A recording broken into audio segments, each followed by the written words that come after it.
All right. Hello, everybody. Welcome back to the streaming of the Youth World Cup. We have a very special guest, one of the best bowlers out there in the world today, PBA start, Jesper Svensson. Jesper, thanks for being up here with us. Absolutely, that was a nice introduction. I appreciate that. But yeah, no, looking forward to see some of the women here go at it.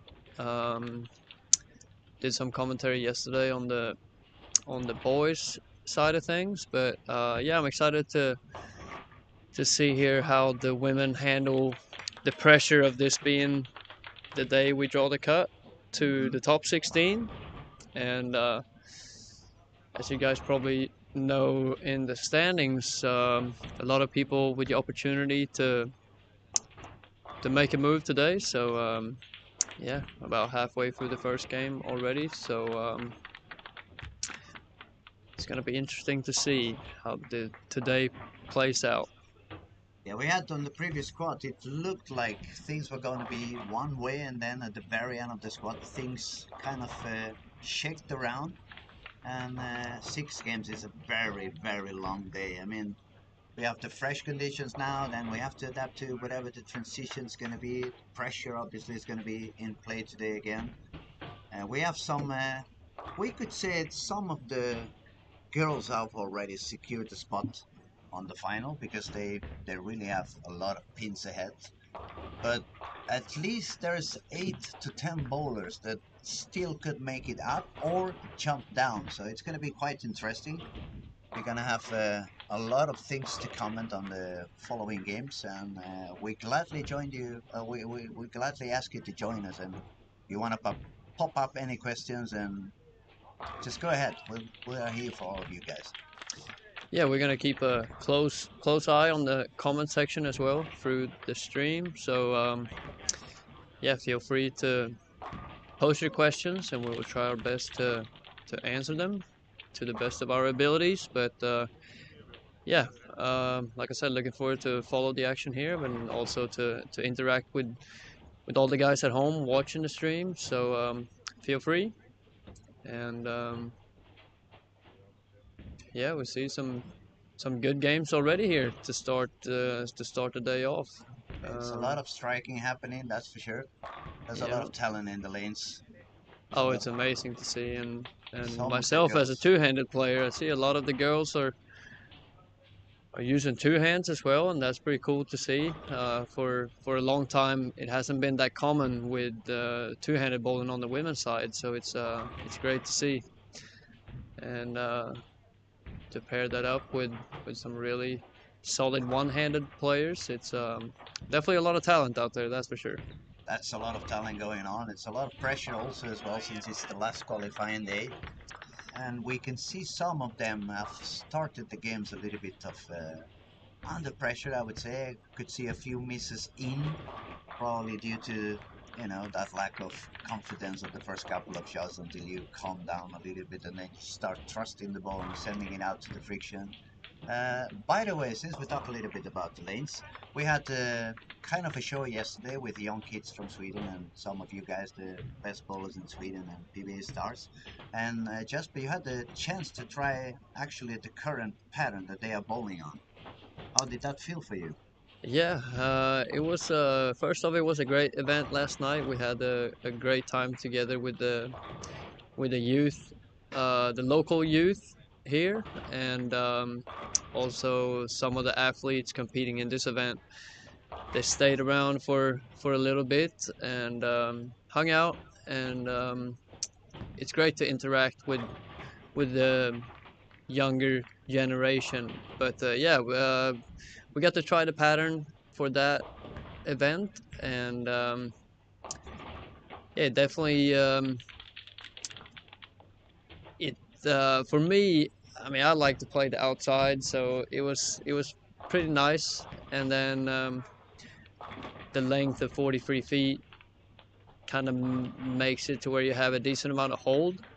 So if you could get your angles correct through the front part of the lane, it's definitely strikeable on the fresh. But then as the block goes on, you have to be able to adjust to that transition and keep a close eye on who you're following and what they are doing and all that. So yeah, that coach and player relationship in this event is a big key to success, in my Kind opinion. of crucial. I mean, you really need to trust your bowler, and the bowler needs to trust the coach. And sometimes when you're a little bit under pressure and you get that feeling of I need to do things instead of I just want to do the things and I can do the things, the brain wants to kind of collapse a little bit, and then you surely need the help of your coach to settle you down, and probably with a better perspective from behind. They don't have the same pressure as you have, so it's going to be a little bit easy for them to see and help you find out what you're doing right, what you're doing wrong, what could you do better. Yeah, of course. And then at this point of the event, they have bowled already 12 games plus the practice sessions and everything. So the player itself probably have a pretty good idea of what they have to do, especially on the first pair here on the fresh. And but then, like I said, the coach to maybe keep a close eye on the next pair Where are you or going? something like that. It could be you don't have to waste any frames of trying to get lined up on the next pair. You already have a pretty good idea what to do when you go pair to pair. Um, Especially with the amount of urethane being used, pair to pair can be a little bit funky at times. Mhm. So yeah, it's definitely going to be interesting to see here how it's going to play out, and if we can see some characteristics of the scoring pace going up and down. I feel like on the boys, the it was a lot of strikes on the fresh, and then they struck a lot late in the block. But those game three, game four kind of slowed down a little bit, and that's probably when most of them hit the transition and had to adjust to that. And then they got right back on track and got lined up and had a good finish to the day. So yeah, we'll see here how the girls are doing with that. But as of right now, I feel like it's about taking the most advantage of the fresh, because the fresh seem to be pretty nice for them. It feels to me like they get a little bit of a easier go through the heads, and they get a little bit more of a back end reaction at the beginning when the not much urethane has been thrown down the back, so it's not really getting that wet yet at the bottom. And since they have a little bit of less speed than the boys, it's always good that they, if the ball skids a little bit and keep, remain a little bit of extra energy for the back of the lane. And also, the fronts won't be as beat up either. You can definitely, the straighter you can be through the front, probably on the fresh will give you the best reaction as of right now. But then if it starts to hook a little bit earlier with all the traffic, it's more of how you adjust to that. But I guess yeah, it becomes a little bit more tricky for the ladies when it's a little bit of traffic going down the lane, because it's a little bit harder for them to just swing it out, open up a lot the lane and the line. And sometimes, probably, if they go a little bit too deep inside with those urethane balls, they're going to miss a little bit of energy at the back of the lane. So they're going to have a lot of weak tens or weak sevens for the lefties. And at the same time, they don't want to move themselves too far outside, because if they lack the speed, then the ball's going to read a little bit too early. It's going to start jumping, and they're going to feel like, oh, I'm running out of room. And then if you start doubting yourself, then it becomes even tougher. and then as always, the to cover frames, make your spares and don't give away too many pins. As we said earlier, the standings are pretty tight. A lot of girls with a chance to make this cut, and a lot of things can happen in 6 games. So the least amount of pins you give away by missing spares and stuff like that is definitely crucial. So The closer we get to the cut, the most important every single pin is. I mean, you don't want to be out of the cut for one pin and you just miss one single pin here and there, and then you're going to remember about it for the rest of the year. yeah, for sure. And Okay, we're getting close to the end of game one. This is some high games, some in between. We have a 238 for Maya. yeah, She that's looks like big she for found a comfy area. Yeah, on fresh that's this time. big for Maya there. She was right around that cut line. Um, She and was sitting at 11th, yeah, 195.3 her average. game her game 13 is already in there. We get really quick updates on the scoring boards here. Um, but yeah, to start the day for the girls, the cut line average was 190.9. So that's probably a You think is it gonna go up? it's tough to say, Hard to but say, it's right? hard to say, It very depends hard to say. But on we're what definitely goes on gonna with. keep an eye on that and see where that average goes to throughout the day here.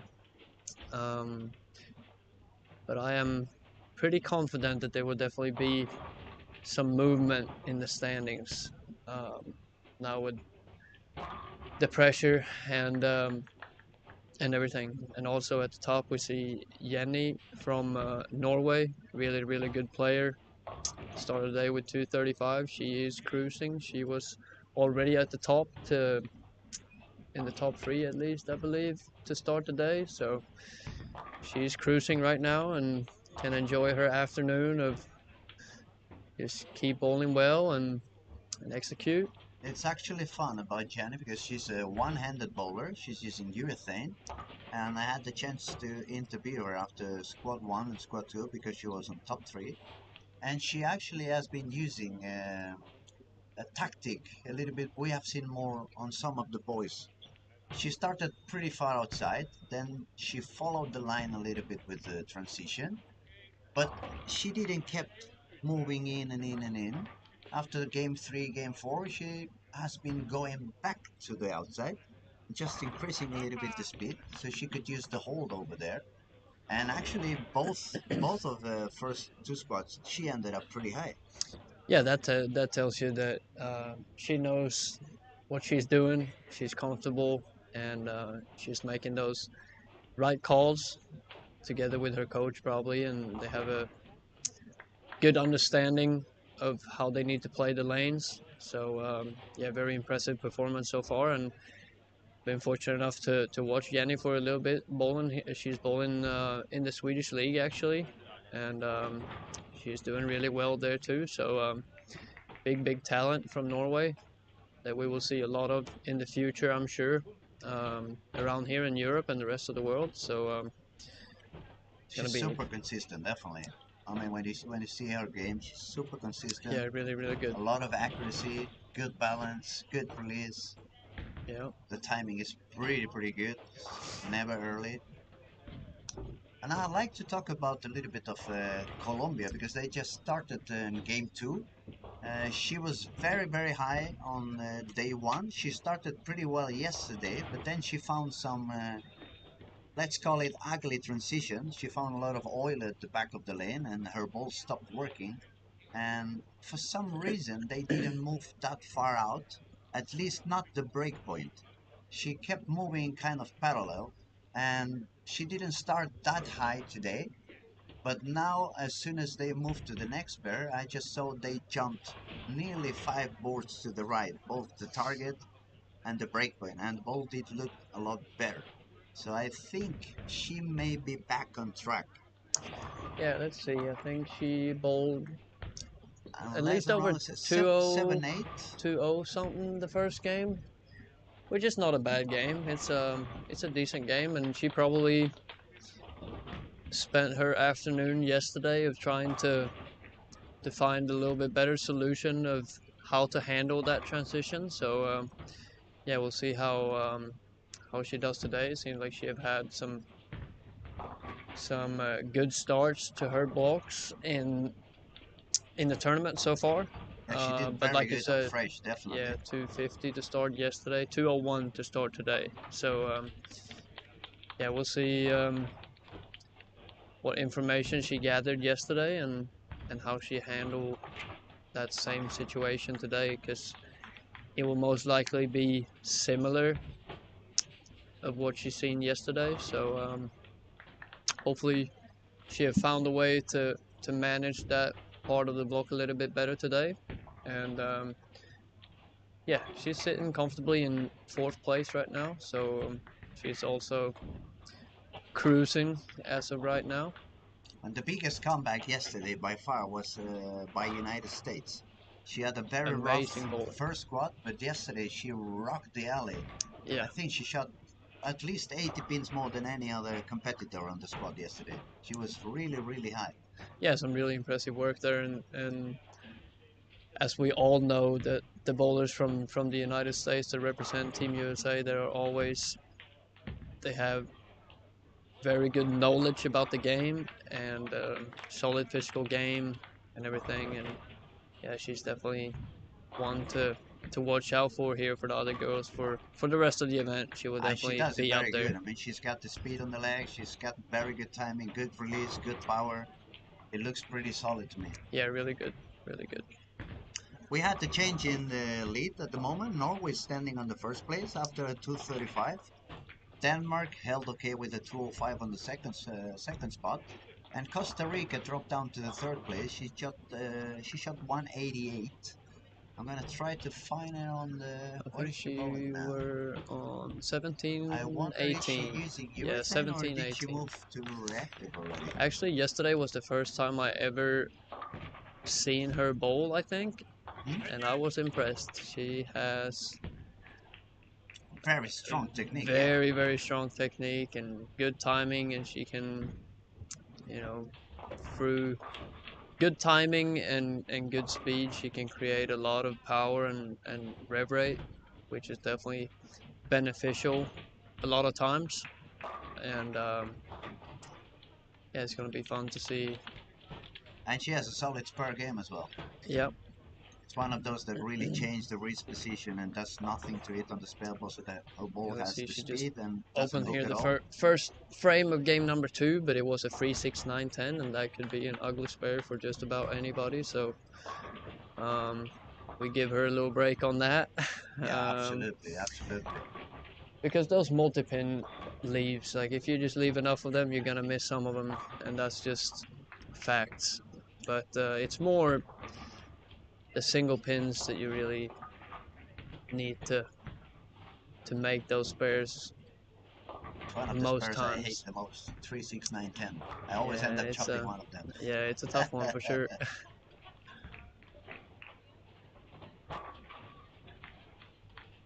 I And Denmark remember stays Mr. pretty solid. I mean, she stays out there with the purple hammer on the left side. She bowls Yeah, pretty smooth. She seems to be in calm all the time, yeah, always with a smile. Even if something goes a little bit wrong, she turns around with a pretty smile, like totally in control of what she's doing. and then being left-handed as well, she probably won't see as much transition, that she can just camp out there on the gutter for the most part, I would think. Um, See, there are only a few lefties on the squad here, so she's definitely also enjoying the experience, I believe, out here. She's doing just fine. But here we see on for Jenny on lane number 8, I believe it is. Yes, starting this game with 2 opens after that very good first game, and that's that. Just maybe a little bit of transition that happened already, and that moving pair to pair can trick with your mind a little bit, and we'll see here Yeah, we see if also she for finds a way to bounce overcome, back yeah, here. Yeah, overcome that one. We see Maya also. She shot 235. She just moved to lane is it 3 and 4. yeah, Yeah, 3 and 4. She's yeah. got Little no strike yet. weak 7 pin right there. It Probably looks the like maybe ball. it's a little bit longer on this bird than it was on the previous one. We have Yeah, been ball seeing might have during rolled the out a little bit and goes a little bit forward into the pins, like we normally talk in those terms of reading the ball motion. It looked to me as the ball went a little forward and didn't quite have enough angle and power through the pins. And we all have our own little tricks change to that. manage that and just try to slightly change the angle. Do you want to share any of your tricks for the young ones listening so they can test back home and learn something from one of the best out there? Well, it could be various things for different situation, but Hand position, hand position, speed ball control. speed, and then The one thing I also do is we always, when we're in the US competing, they call it just skip the front a little bit, and that means Bounce it a little to bit just deeper. loft it a little.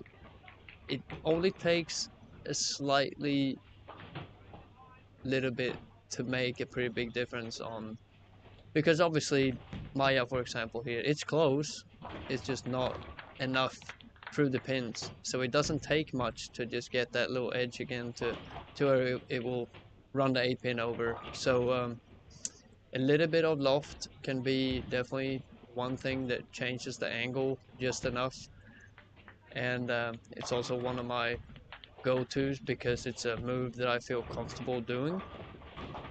But we're talking about small loft, Very, very not small. crazy. Because Very, we very see a lot small. of the young kids today, like they probably have seen Chris too much, and they start bouncing the ball 40 Yeah, feet no, down the very, lane, very, 45 feet down the lane. yeah, It's very, like, very small.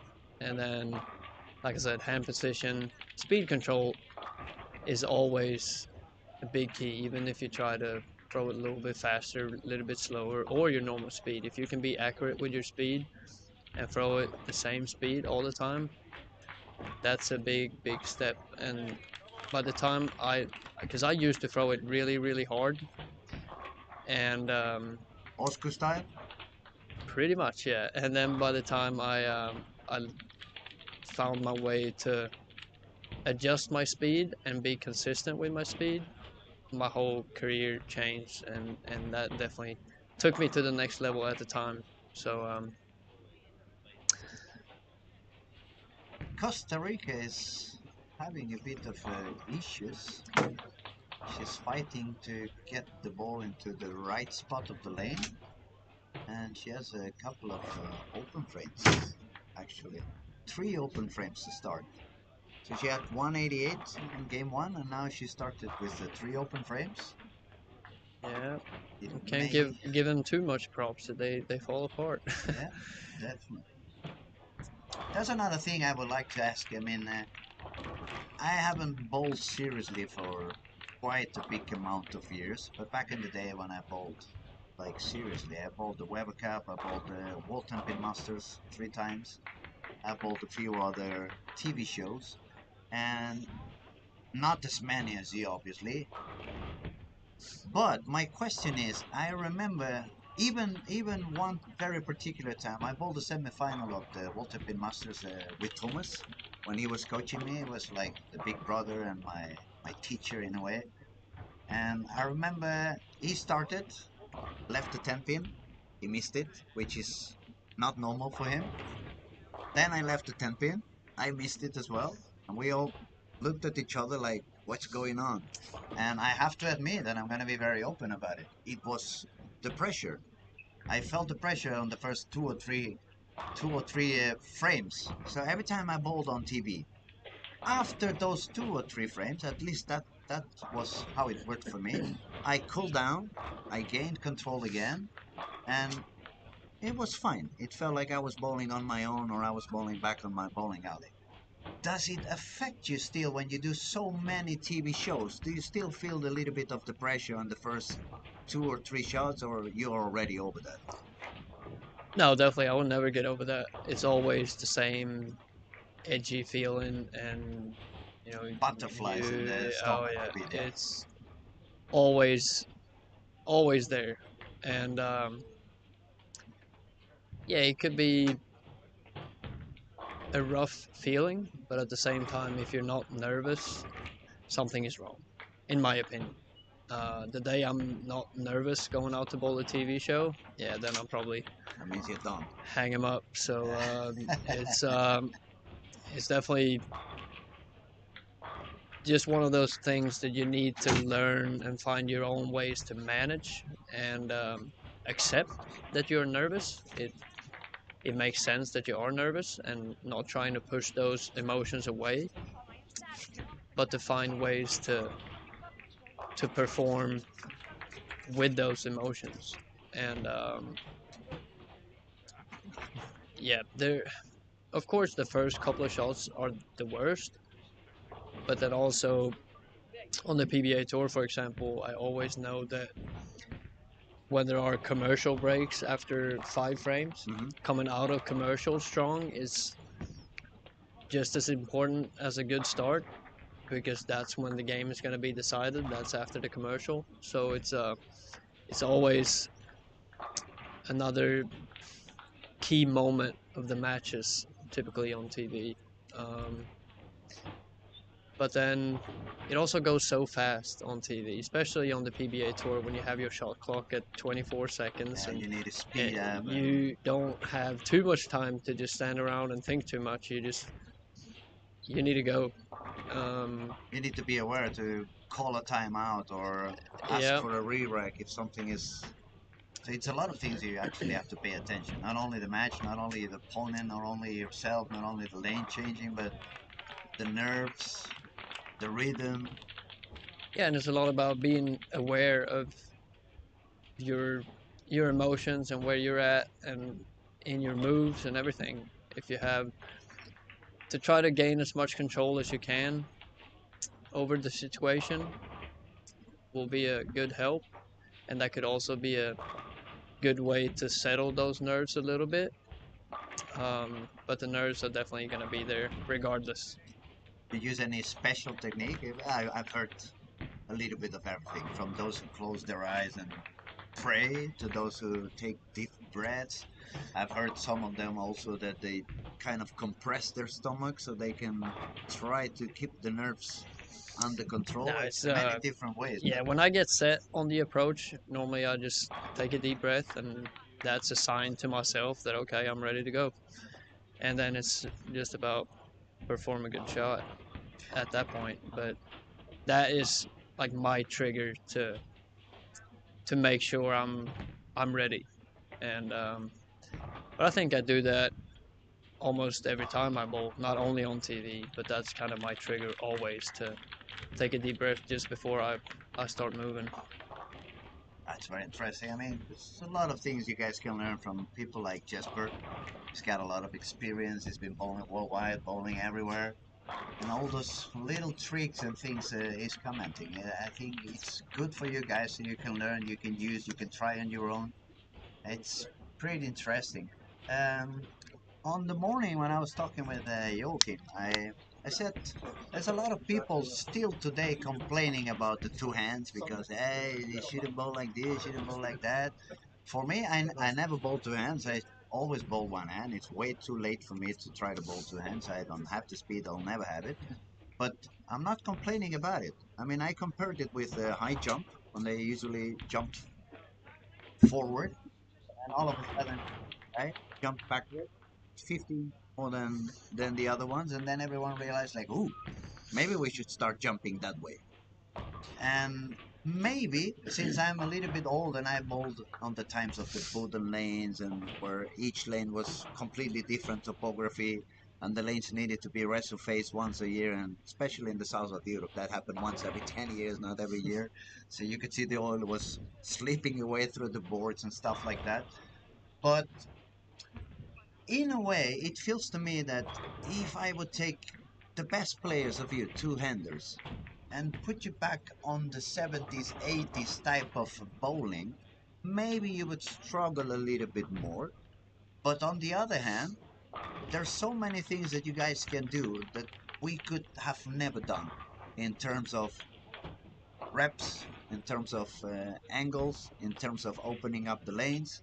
I mean, I have to go back to the 80s, and maybe I could say Leto or Robert Smith were up there. Up here, it was Rosenquist, Tony, but not that many bowlers could produce such an amount of rep rate. It was a little bit more of accuracy and repetition than it is today. But also, on the other hand, today you have to pay a lot more attention to whatever the pins are doing. Back then, to bowl 220 to 25 was enough to make top three anywhere. Today, when you bowl 225, you don't even make any cut anymore. So, what do you think about that? Do you think that the game has evolved in a way that it actually should be easier to bowl two hands than one hand nowadays? Uh, Hard to well, say. I yeah, mean, it's goods and bads, but yeah. I mean, to the people that complain about two-handed bowling, I'm not gonna say what I want to tell those people on stream, but it's I think it's more about develop to today's game, right? I mean, I can't speak for what was in the 80s or 90s even. The game was different back then, sure. And that's why I've always said that I have the utmost respect for Walter Ray, Norm Duke, Pete Weber. Those guys have been on top of the world through so many different eras of bowling, and that is amazing. But they have also been able to adapt to all the different stages of the game, and that, in my opinion, is really, really impressive. But as far as two-handed bowling goes, I think that is a way to grow the sport, because as you see on what's going on in front of us, a lot of athletes are using that technique. So that will bring younger kids to the sport. They will have more fun because they can create more rev rates and throw Hmm. more strikes, and that's going to keep them bowling. So if we want to grow the sport, we need to support the people that actually bowls, right? I agree. So to complain about one technique one way or another, I don't think that is beneficial to the sport as a whole. No, on the That we contrary, we need, actually throwing rocks to each other. It's never gonna help us. yeah, and we get a lot of people while we compete on the PBA tour that think it's cheating and everything, and if it's so easy, anybody can do it, right? Yeah, and I also So I try it's to not focus too much on those negativity or those negative comments or anything like that. It's a part of the game nowadays, and I think it brings more young people into bowling, and that from my perspective, that's a good thing. And then we just have to keep learning and adapting to whatever the sport brings us, because there will be more new eras in the future as it has been in the past. There will be changes. Now we know that the introduction of string pins, for example, mhm. that will be one thing. A lot of people hate it right now, but I have tried it and I don't mind it. And if that's the future of the sport, then so be it. And we're gonna Actually have to the learn to adapt to that as well, and we will, because it's not that bad. Like, people are just scared of changes, and yeah, that's definitely, pretty sad. definitely. Like, we need to support bowling as a whole, in my opinion. I agree completely. I mean, also you spoke about Walter Ray, probably the greatest bowler of all time. People talk now about Jason, obviously, for everything he's done, but still, Walter Ray is number one in titles. And the fact that Walter Ray decided to give it a try, and he Yep. bowled before he retired or went to the senior, he bowled for a while with two hands as well. Yeah. I mean, if you get the greatest bowler ever until that point deciding, me too, I'm gonna go for two hands, that should tell you everything. I mean, for me, it's end of discussion. Yep. And for me, as I've always been a single hand bowler, but if I have to coach a young kid today, unless I really see he's already super good with one hand, and I would, okay, maybe you're good enough and you don't really need to go for two hands because it's in you already.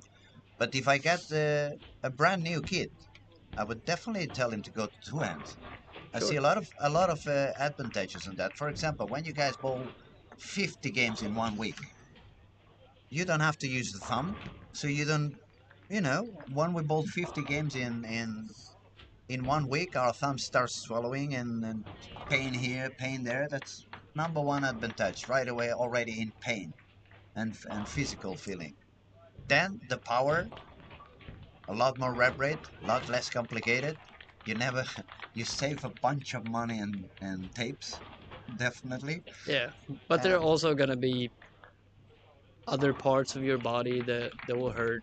It will put some more pressure on your body using two hands and everything. So it's just one of them things that it's free for everybody to do if they want to. Anybody could throw it with two hands if they want. But then look at the best player on the planet right now.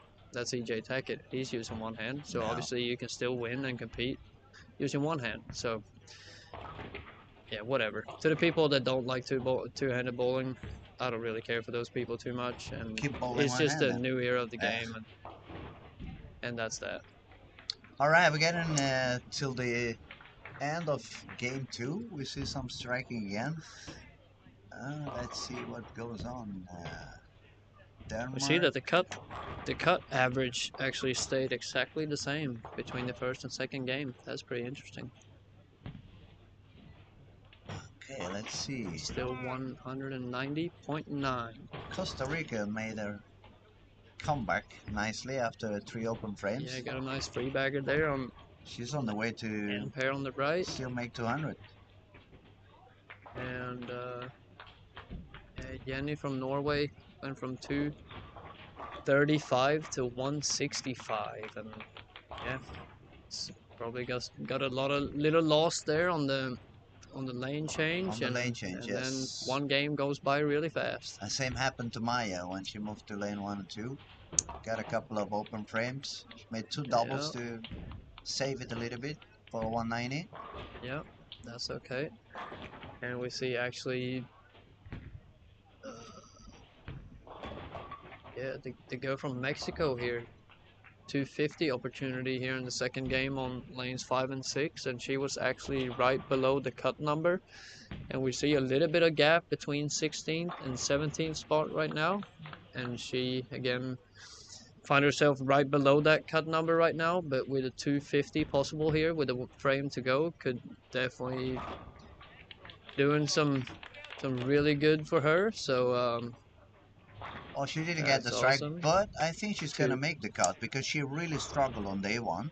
Yesterday she felt like better. She was starting to score a little bit higher, and it looks like today she started better again as well. So Yeah, hopefully probably she on the can. on the way up. Hopefully she can cover this 610 spare and be in the 230s for game number 2, and she would be right back in the game, which she Yeah, it's a does good right spare. there. Yeah, Good definitely. cover, good cover, and see who else is around the cut number. England 13. She England, just shot 224, so 224, that good moved her game. a little bit Really, up. really big finish for her with a 5-bagger to finish game 2. Some great work there from Jessica from England. We have Netherlands and Finland are there. Oh, Finland had Finland had a 159. tough That's a game. low Yeah, game. She will was be all dropping right. out of the cut. Mexico will pass Finland, and then we have the Netherlands right there. Okay, so she still have her 10 frame to go, and she have a possible 183.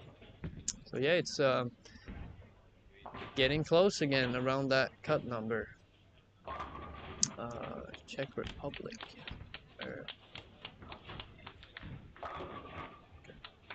Right there, okay. 3 open frames, no double so far this game, but she can.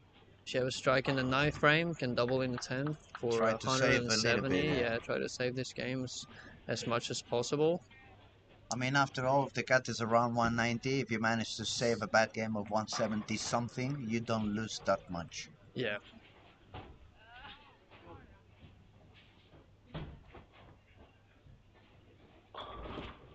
United States 253. She's already in top 4 now. gotta say though, it makes me so proud to just sit here and the watch the competition. So many countries are represented, and to see the support for this championship in my home country, it's amazing. That's the one thing I've never got to experience is a championship in my home country, and it's amazing that I can sit here and watch the championships from see So you never all the actually got athletes. to like a FAQ medal on your homeland in No, Sweden. I played Nordic championships and stuff like that in Hmm. Sweden, but I don't really But no world count champs that. or No, no European European champions. champs or world champs, and hopefully sometime in the future. But Well, now I'm going to tell you something. I'm going to go to bed and sleep very happy today. I can say I did something that Jesper Benson has did not. I have a silver medal in Europeans in Malmo in Oh, there 1998. you So go. I won There you something in go. Sweden, yeah. But I also must admit that Sweden is like a second home for me. I Yeah, have yeah. I You have lived been here for a coming up little bit. Yep. forever and ever and ever. I was so lucky that you guys kind of adopted me. I was very well treated by some of the best bowlers out there. I mean, I was helped by Mats Karlsson, I was helped by Thomas, I was helped by Ulf Hemnes. Actually, the first time I got a proper bowl drill, it was Ulf Hemnes when he was in Frölunda in Yep. Gothenburg. He actually lives up in Norway now, and He's been there he's been forever, right? yeah, he's been Coaching there coaching, since I had hair, so and it's been I a think while. he yeah, that must have been a long time then. But yeah, he's in charge of the national team up there. Um, so I bet he is really excited to watch Jenny here, for example, and also Matthias on the male side. He's Hmm. doing some really good work. Yeah, amazing. His bowling, unbelievable. I actually asked him where did he get his inspiration to bowl backup, if it was Anthony or if it was Carl. Yeah, And actually, it was Carl. I it said, does I not took it from surprise me. Carl, and then I go, okay. All right, we got a comment from Doug here, and ball technology has made a lot of advances over the years, and bowlers can change balls to adjust to lane conditions. That is absolutely correct, Doug. It's the bigger tournament you bowl, the it's gonna be impossible to win a big tournament without having the right equipment. So it's definitely a big key for the players to adapt and learn their equipment to be able to make as accurate calls as possible, not to waste any frames at any given time. Um, and like you said, the technology nowadays is through the roof, and they all inspire each other as far as the ball companies to keep developed even more. And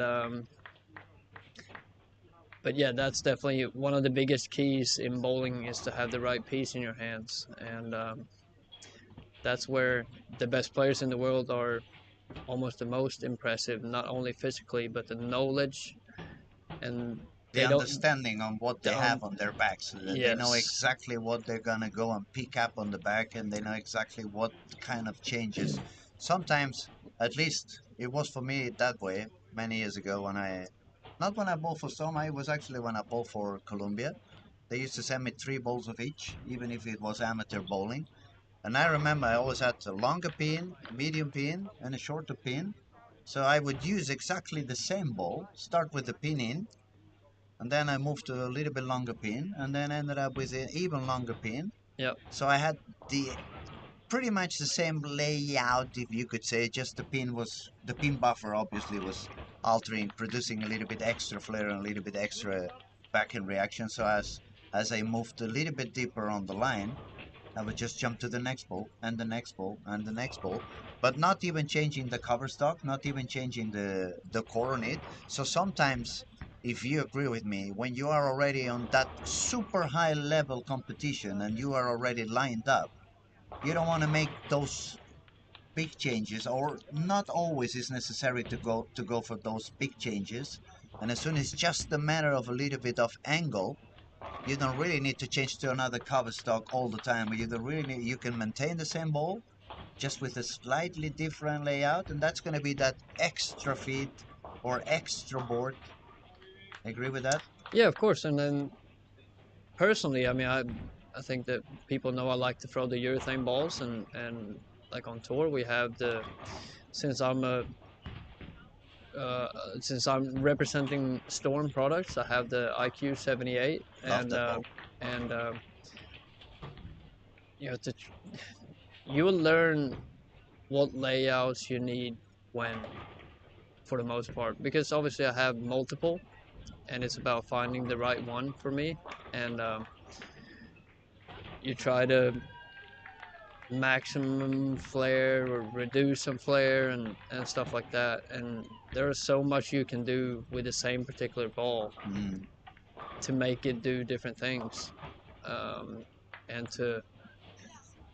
to add with all the stuff you can do physically to make changes to how the ball reacts.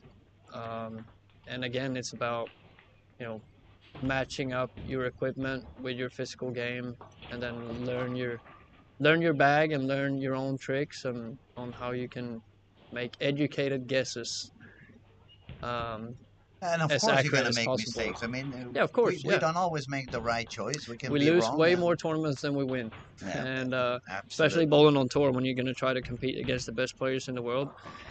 If you make, it only takes a few mistakes To to be out. be way behind. Yeah. So, but yeah, to sum up that question, it's definitely definitely a lot of new technologies, and it's pretty exciting to try to follow along. But it's a lot to try to process and learn for sure. Do you have any particular layout that you like above others on your IQs? No, not really. Honestly, it's I've always been a pin up guy because um, But you got a lot pin of speed, though. yeah, pin down for me always tracks over the fingers somehow, so I don't really mess with that too much. But and then for urethane balls, surfaces are also another thing that we didn't even mention. Surface is probably one of the Well, it's probably biggest thing. Yeah, the that's most definitely important thing on the ball yeah, for at least for yep, the major changes. yeah. The biggest impact on it. But I can't really pick one layout that stands out because Oh, well, you guys it ball will in be a different answer every so week. many. I was gonna say you ball in Yeah. so many different conditions and patterns that it has to be different depending on what you're facing on. Yep. All right. Now we have all the results in for game number 2, and It's very like tight. we said, um, 3 pins. It's in and out. the cut average actually went down It a little went bit down. to Yeah, like 1 pin. 189.4. 189.4. So it went down a little bit. Um, But there is a bit of a jump between 17th and 18th place. There's 60 pins in there, but 4 games to go. It's enough yeah, time to do the comeback we just seen Mexico went from being about 60 out to now be in the cut. in the cut. So a lot of things can still happen,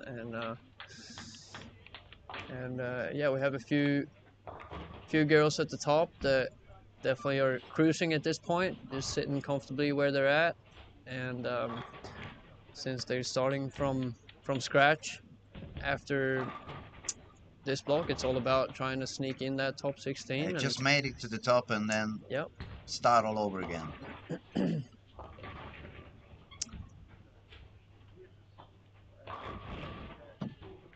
Jenny seems to be moving further out again. She's got a double. That ball was pretty much on board 3 on breakpoint. And Maya is probably moved all the way out to the right now. Yeah, she's on 17, 18. Yeah, now she has picked up a good amount of ground here, it seems, the first couple of games. She's now somewhat comfortably in the cut with, Nearly 80 let's see, pins. yes. And I believe she started the day about 45 ahead, so 238, 191 for her to start the day. Let's see as the results roll by here if we have any scores that really stands out for us. Belgium was pretty close. She had a couple of rough games, so she Yeah, went rough down a games little there. bit. Yeah. Then we have Alien. She lives up here in Sweden, doesn't she? Gustafsson. Yeah, I believe so. I think she plays for the local team here. Is that right? Yeah. So in a way, she's kind of a local, Yeah. but with a Um, different pattern on the lanes.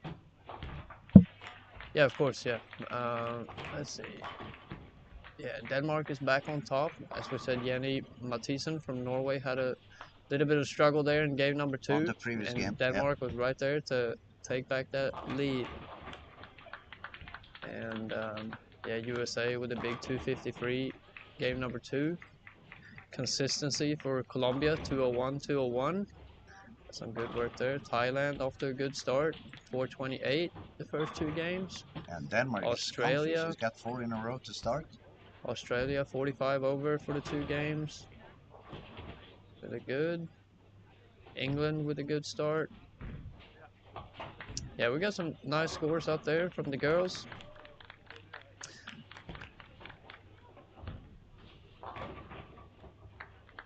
It's going to be interesting. I mean, 4 games to go, a lot of things yet to happen, transition yet to arrive. Yeah, a lot of movements already in the standings. So yeah, definitely some exciting games here to be bold. And we see a couple of free baggers to start. Game number 3 here, 4-bagger for Denmark on lane. Where are we at? Lane number 9 or 7? 7, 8. Yeah, 7, 7 and 8 8. she's Yep, standing. 7 and 8. 4-bagger. That's and as we said, she is your current leader.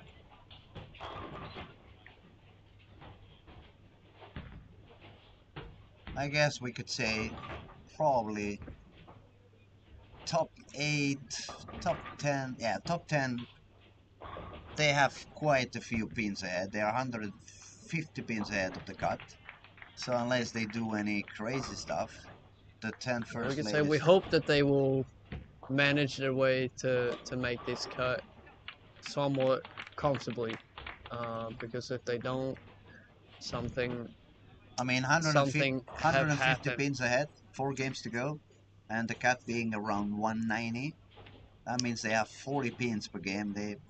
If they make 170, 170, 170, 170, should be still enough to make it for those who are already in the top 10. So I guess that's going to give them some relaxed feeling and comfort in the mental part, at least.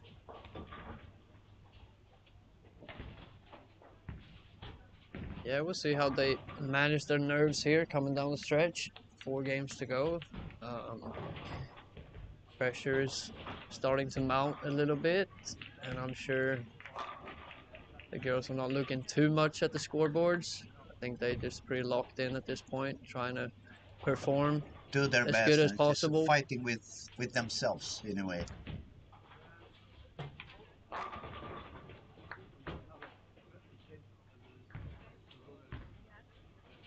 And definitely from what I saw yesterday, Colombia is way much further to the outside today. She's getting better ball reaction.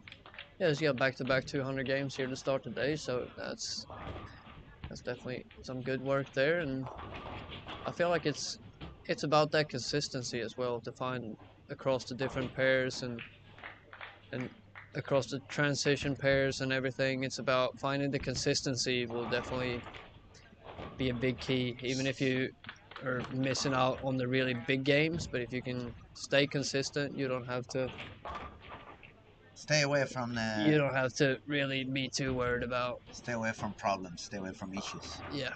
Take it easy. Take a little siesta. Sometimes can work as well.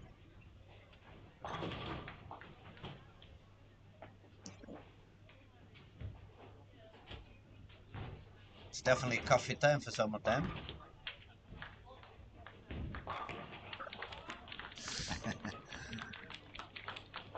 We're just having some fun up here in the commentators area, but Yeah, we got a nice room in here where beautiful sofas. we have all the pairs in front of us going on at the same time, so we understand if we are not talking about the action that you're currently watching, but we're trying to bounce around a little bit between the pairs, and you will hopefully we'll get to chat about some of your favorite players. But as we said earlier, feel free to leave a comment if you have a topic that you want us to cover.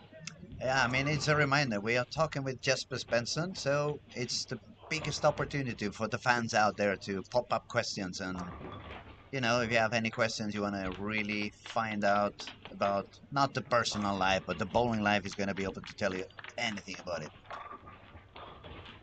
Looks like we got a new comment coming up. Question for Jesper. You got to try the pattern yesterday. What are your thoughts on it? It looks very complex and hard.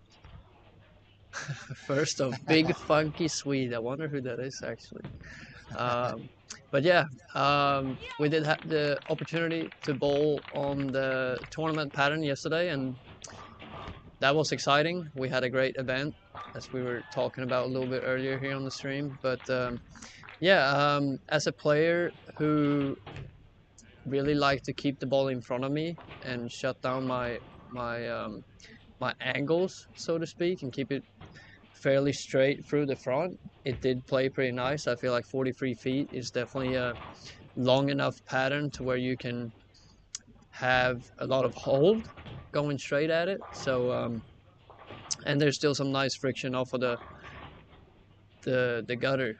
Um, so for me, it was right up my alley. I really liked it, but I can definitely see that we just got to bowl on the fresh for the most part. But I can definitely see that the transition can be a little bit tough if it doesn't really bank off that spot the same way, and you start to see some early friction. It could be a little difficult, but on the fresh at least, I could definitely see why the scores are being pretty high. But I guess it would be fair to say that it's not really the pattern that becomes or it's tough. It's whatever the players are doing on the pattern. They're gonna cause it to become easy or hard. Because we have the tendency, especially on amateur bowling, always blame it on the guy of the oil machine. Oh, he did a tough pattern, he did this, he did that. But it actually, the pattern is only the pattern for one shot. After you make one shot, it starts evolving, and the more we bowl on it, the more it's gonna evolve. So whatever you guys do with it, you can make the lanes a lot easier, or you can make the lanes a lot tougher. Yeah, and then as we see that there will be some challenges they will face throughout the 6 game block, and they will have to try to find ways to keep the same ball reaction. But then you also have to start, when you change your angles, you're still going to manage the back part of the lane to where it will go through the pins correctly. So yeah, it will definitely be some challenges for the players, but I feel like on the fresh is definitely a clear picture of how you can play it. Okay, we have another question. They are asking of any tips on reading the lanes. Reading the lanes. Well, in this particular example, or on for the championships, they know the pattern beforehand, and they have the most of the players, I believe, were trying it out during the unofficial practice and also the official practice, and it's a couple of different ways you can do it, but of course trying out the different balls that you brought to the event. But I have a feeling that you will start with your Benchmark? benchmark ball, that your kind of go-to ball. And for me personally, I will always try to see how far to the outside I can play and still have somewhat hold, and then see like if I how how much can I move towards the inside part of the lane and still get it to come back if I throw it a little bit to the right. So it's more about trying to find that miss room that you really want to have to really make you as comfortable as possible.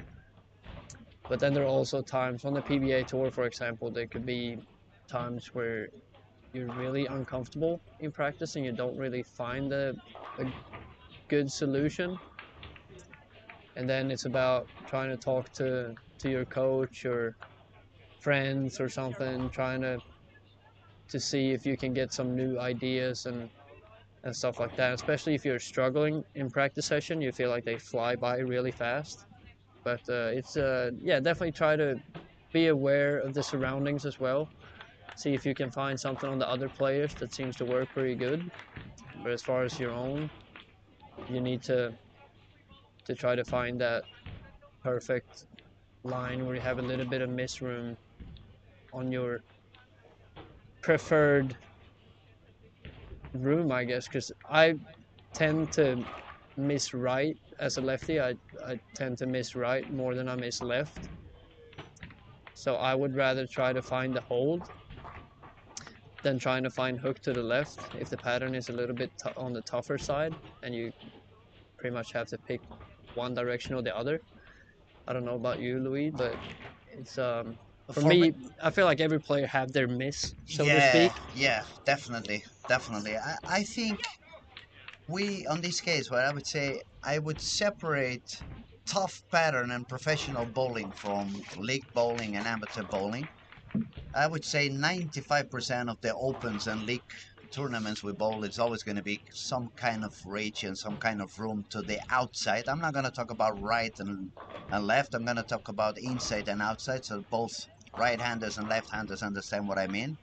The only one thing that has not changed in the game is that you always want to find more oil inside your target and you always want to find less oil outside your target. Therefore, when you miss out, you can find extra friction and make the ball come back to the pocket. And when you miss inside your target, you want to find more oil so the ball's going to slide and still get into the pocket. Now, the way I do it, actually, it's very easy. I would recommend you to go and follow, or at least have a view at some of the ball reviews that Chris Barnes is doing on the YouTube, because he usually does exactly what I do. He makes his first shots really far outside, just make sure that the ball has a lot of friction, or how much friction does it have, and then it moves from there. Usually, if you really get used to that, you just need probably 3 frames in order to be more or less aligned. If you put yourself out there in the gutter and the ball is hooking nothing, you definitely don't want to be out there, because you're not going to have any room on the outside. If you put the ball out there in the gutter and the ball just jumps instantly to the left, in my case as a right-hander, or to the right if you're a left-hander, that's going to tell you there's going to be a lot of friction out there. As soon as you know there's friction out there, you know you can swing the ball out there without any issues. After that, all you start doing is moving a little bit deeper, moving a little bit deeper, until you find enough oil so your ball has energy to get through the pins. And you find in a spot where, or you try to find a spot where you can miss mostly onto both sides. uh, I'm the contrary of Jasper. I actually bowl better when I can miss far to the outside, when I can put the ball hanging on the gutter. That's when I feel more comfortable. When I see half the ball hanging in the gutter, that's when I feel happy, because then it's like, okay, I can send it far out there. And since I don't have 600 RPMs, the further outside it's coming, the more pin action I'm gonna get from it. It's the only way I get some messengers. So, but I mean, it's actually very easy if you really get your eyes trained. And when I was very young, actually I learned that up here in Sweden. I was taught that by Patrick Bowman, and it was not even with real bowling. It was with house bowling. We were gonna bowl some small event in Frölunda in Gothenburg, and I asked him, so what are the lanes? Of course, he was working there, and he knew the lanes, and he knew the pattern, but he didn't tell me the pattern. Instead, he made me have a look at the house bowlers, because as you know, most of them, or at least 50% of them, they don't roll the ball forward, they roll the ball backwards. So the ball is sliding forward, but rolling against the lane instead of forward. And you could see the ball sliding, sliding, sliding until to a certain point where the oil was finishing. So the cut of the oil was there. Then the ball finds friction and it stops sliding backwards and it starts rolling forward. That would help train your eyes to at least see the distance on the pattern. The more you get used to visualize what the balls are doing, the better you get to understanding this type of reaction. And then another tip, I know Pete Weber doesn't agree with that. I know he actually hates it, because I've heard it talking about it, about players like me looking at the lanes to try to see how much reflection of the light is in there. And even if he disagrees with that, actually, when you go and look at the lane where there is more oil, you can see the lights brighter. When there is a little bit drier spot, it's more like a dull surface. It doesn't become so bright. So even if it's not an exact science, but by walking into the foul line before the warm up, I can have a look and I can instantly see, is it less oil outside? Is it the same amount of oil? Do I see the lane completely flat? Doesn't it look that flat? And then obviously, of course, today, nowadays, with all the tools we got from Kegel, you just look at the numbers. You go at the paper, you look what's happening from board 2 on the left to board 2 on the right. Let's say we have a pattern of 24 milliliters, and when I look at those numbers from 2 to 2, I see 8 milliliters. That's going to tell me the oil is going from side to side, so I'm not going to expect to have so much friction on the outside. On the contrary, if we have another pattern with 24 milliliters, but when I look at those numbers on that first line and I see, let's say, 1.5, then I know it's a very little amount of oil going from side to side. So that's another way I know it's going to be some extra friction on the outside. But that is only happening for the oil, and as we said before, when the lanes are fresh. As soon as we start bowling on them, we are going to affect that pattern and things are going to develop one way or another. And there is only one more thing that we should think about, which is topography, which is mostly even more important than the oil. Because if the lane is not completely flat, or if the lane is like a N or like a U or like a seagull, it's going to affect the way the ball reacts as well. So it's a lot of things that you have to take in control and to think about. But the more you do it, the easier it becomes, and the eyes become quicker understanding what goes on. I mean, you don't even have to throw a ball anymore. You just look at whatever is happening on other bowlers, and you more or less get an idea on what's happening. It's more friction, less friction. It's faster, it's slower, it's shorter, it's longer. I guess that's more or less how I do it. And then the one thing that is interesting for, yeah, you can get a lot of information, as you say, just by looking at things, the pattern, and then you gain knowledge from going to different places and you know the characteristics of that particular bowling center. But then there's also one thing that was very eye-opening for me starting to bowl on the PBA tour. I'd always bowling back home and around in Europe, you read the lane side to side. Hmm. But in the US, it's more about reading the lane front to back. And that is a big difference. And that can be a pretty big collision sometimes if you're talking to your coach or something and the coach is talking side to side while you're seeing the Talking, lane front to back. yeah, front to back. That is really, really different. Conflict And of that's, interest. yeah, so that's another thing. And I think that that's why nobody will ever be perfect. We will always have new things to learn and get better at. And I think that's the most exciting thing about bowling, that you will never know it all. It's an eternal learning process. It's a Yep. continuous evolution. Yep. Lanes change, bolts change, technique change, oils change, the cleaner change, the machines change. Everything is developing over and over again. So you just have to be aware of those changes and adapt to whatever it's coming into the new game. Yeah, for sure. All right. All right. We have Yeah, some we were higher scoring on this game. chatting I see about. a few games of 200 and something. Yep. Denmark, she was going for a very high game, even with an open frame on the 10th. She's got 246. Yep. She's sitting We have comfortably up there in the also lead as far as I can see. And Costa Rica went all the way up with a 246. very good game. And Mexico, yes, another 200 game there, 206. She's finding a That's way up. nice. Germany Nice. found the track again. She's got 216. And that seems like that's a pretty good game right now. Maya has been a little bit in an issue for the last couple of games. She hasn't Yeah, felt so 180, comfortable. 182 here. Still in 14th place as of right now. She's now at 194 average, still Yeah. about 3-4 pins above the cut. So We'll here see what goes on the results are after all still of them coming are. in. Yeah, it seems like we got our. Let's see. Yeah, still some changes. Yeah, actually, as a Finland and Netherlands they exchange positions because yep, Finland shot 6 pins more than Netherlands, so now she's 3 pins ahead. yeah, They were three 3 pins pins. on the Yeah, country and just one game ago. it seems like that could be 16th and 17th right now. Is only a difference of 3 pins. So yeah, we're set up for an exciting Last three last games, 3 games here when and we it's all could gonna get say Czech decided. Republic still have a chance. Guatemala is not that far, but she's not so happy during the day. Guatemala having 160, a 160, 180. rough go so far today, but yeah, let's hope she can find a little better solution here down the stretch and see if she can make a run at this cut number. She actually has quite good technique. She's a lefty, one-handed. She's bowled pretty good in terms of technique, but she hasn't found the comfort zone yet.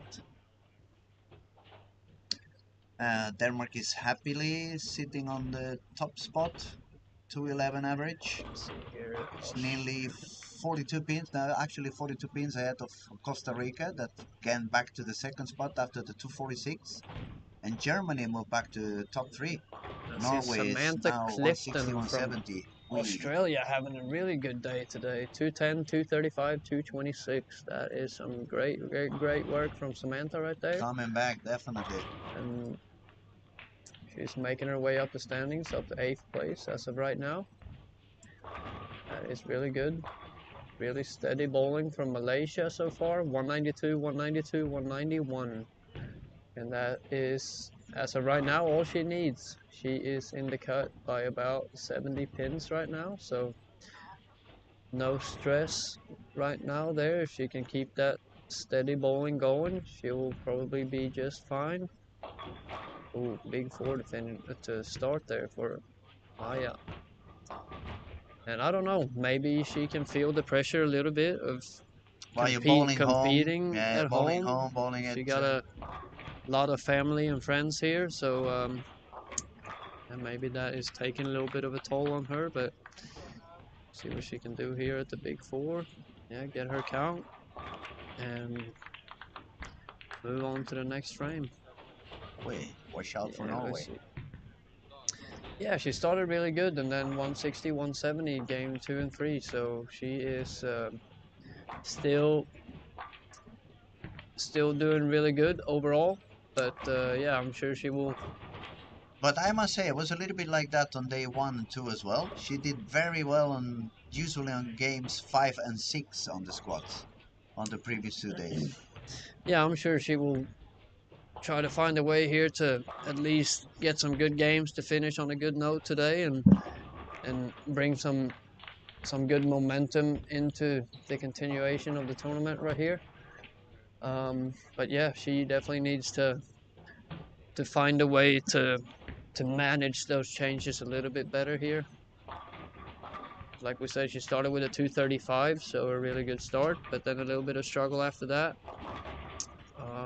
But yeah, once again, 3 pins different between 16th and 17th place as of right now, and it is currently Stella from Finland in the 16th spot, and then we have the Netherlands right below that cut number. Let's see where we have the Netherlands. It All seems the to way to the me left. that Okay. maybe since we have a little bit colder weather today, it feels like the lanes are slightly faster than they were yesterday. I see a little bit less of friction coming back from the outside, especially with the girls that are bowling really far outside. It feels like the ball is coming back just a little bit smoother than it did yesterday. Yeah, you might be right on that. Maybe wrong as well. No, but that's another thing that it could definitely make some slight changes to the lanes, of course. The weather. It's a really windy day here in the south of Sweden. We're really close to the ocean, so yeah, the wind is Some definitely. of the humidity may be affecting a little bit as well. I mean, it's a lot of factors. Some people say, "Oh, you're crazy. You talk about too many things," but actually, it's so many things that have, even if it's a very small impact, but when you put them all together, he can create quite a big difference. That's for sure. The one that I see on fire at the moment is Germany. Really nice She's looking technique, very, really, very really strong. good. She started with a little bit of tension on game 1, but then game 2, game 3, she's looking a lot stronger, a lot more consistent. Yeah, nice, powerful style. Definitely, yeah. She's up to third. Just like you were talking about earlier, she wanted that interview Yeah, she won the by interview at the you. very last moment. But she's been out there every day, and now the very last game, she's gonna drop to the 4th, so she can skip my Yeah, and interview. just looking at her, She just doesn't want to hear my silly questions. I'm sure looking about at that. her scores too, she's been steady and on a really good level so far, and yeah, definitely some impressive work so far. Yeah, and actually on that 170 game, she missed 2 single pins. She told me yesterday she haven't missed a single pin yet. She was proud about it. So if she Yeah, makes the the moment you interview, start talking about it, they start to move yeah, around for you. yeah, that's the jinx. That's the jinx. That happens a lot on basketball when you guys look at basketball and they say, "Oh, he has not missed a free throw in 3 months." Boom, misses the next one. Yeah,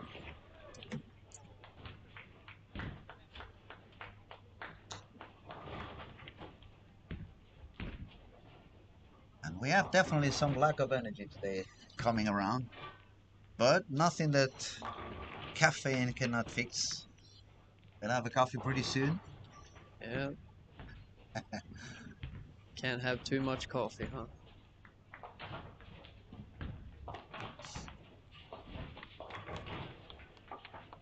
Ooh, nice break there for the Yeah, Netherlands. that was a nice carry. Yeah, and like we Yeah, said, Maya she's is right coming below back. that cut Maya's number right coming now. back, huh? Maya, Turkey where do we have? Yeah, that's after the good. open frame. Big four to start, and then three bagger. Also the body language when she turned around now, it was like, I'm back. Yeah, there we go. Yeah, Maya actually live in the same city as me, so I watch her bowl quite a bit, and I know for a fact that she's definitely not scared of the moment. She seems to handle that just fine at the moment. So nice work from her right there. And let's see, where do we have Finland? Costa Rica Yeah, seems there we go. to have found her rhythm as well. First full bagger to begin. She's already deeper than anyone else, gripping it again. She does it really, really good. She's bowling on lane 5 and 6 at the moment. So we have a nice pair. They're 5 and 6 with Costa Rica and Denmark. She's also bowling really, really good. Yeah, really, really smooth lefty from Denmark. Karen, It could be yeah, Paul Moore, right? right. Yeah, Yeah, another reminds me. slap in the 7 pin. Paul Moore, Great shot. very good lefty from England in the 90s. He made a lot of money on those years. It was tough to beat him. Oh, 7-10 for Maya there. That was a tough break. But that's bowling. That is bowling.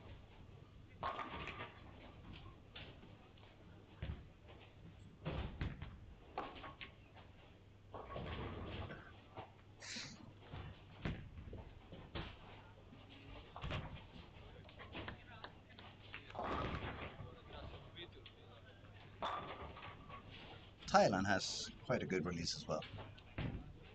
Thailand. Where do we have? She just made a shot on lane 14. So we probably can see it pretty soon on 13. Yep. It says the three that are most similar is United States, Costa Rica, and Thailand in terms of technique as a single-handed. You see, I pay more attention to single hand still, because I know no That's chances okay. as a two-hander. Just as impressed with the one-handed players that I'm not bitching I'm about just a fan two-handers of at all. bowling. I'm just a fan of bowling, so I gotta say I'm really impressed by a lot of these athletes and also on the male side they definitely make me feel like I need to work really hard Stay up.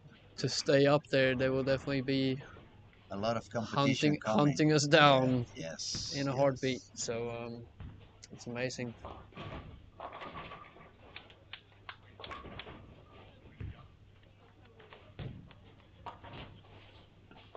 Yeah, these girls can create some serious power as well. I think every single one of them has more speed and more reps than I do at the moment. Yeah, but you're getting old. I am. More than getting old, I already got old. Oh, nice matching there, Philippines. Wow. For a free bagger too, that's a great feeling right there.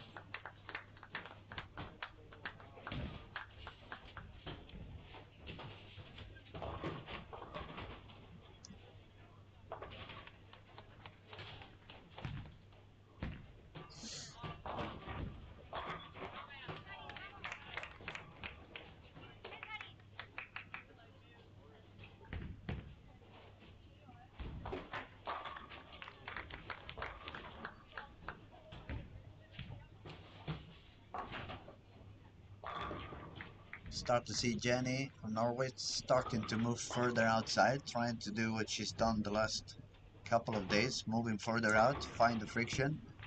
But she found too much friction. That shot she just did on lane 4, it jumped immediately as soon as it hit the ground. She's probably going to need to increase the speed over there. We actually have the front six for Costa Rica now. Yeah, I said she looks, the body language looks like she's comfortable again. Great cover from Jenny there. 369.10. Didn't get her this time, so yes. that's a good job there. It just brings me back a lot of memories watching this. It's not that long ago when I bowled these kind of championships. I never got to bowl the singles World The Cup, youth but one. just the opportunity to meet other players from all around the world and make some new friends and you know get the experience of getting out of your country and bowl somewhere else and get a different perspective on the whole game of bowling. I think that is fantastic, and you know the opportunities to meet some new friends, and I think for it will sure be that's lifetime actually memories. the best part of the game. Because when we are younger, we don't really stop to think about it. All we care is trying to win and get more medals and get more records and get more perfect games and whatever. And then when you become older, you realize that the real victory was all the friends that you have done that have been around you for the past, in my case, nearly 25, 30 years. Yeah, it's amazing, and all the people you get to meet, all the places you get to see. It's uh, it's awesome, and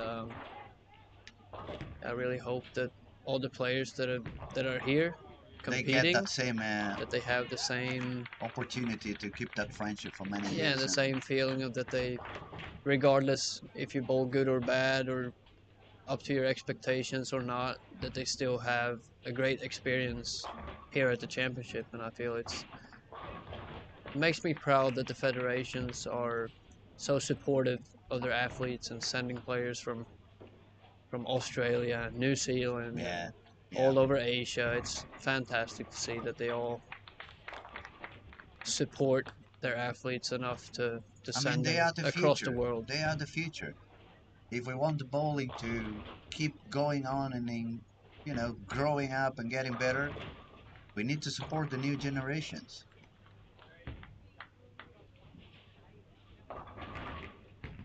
Okay, you think we're gonna see the first 300 or not on the ladies? We said this morning that probably we will get it today. Let's see. Now is when I jinxed it, yeah.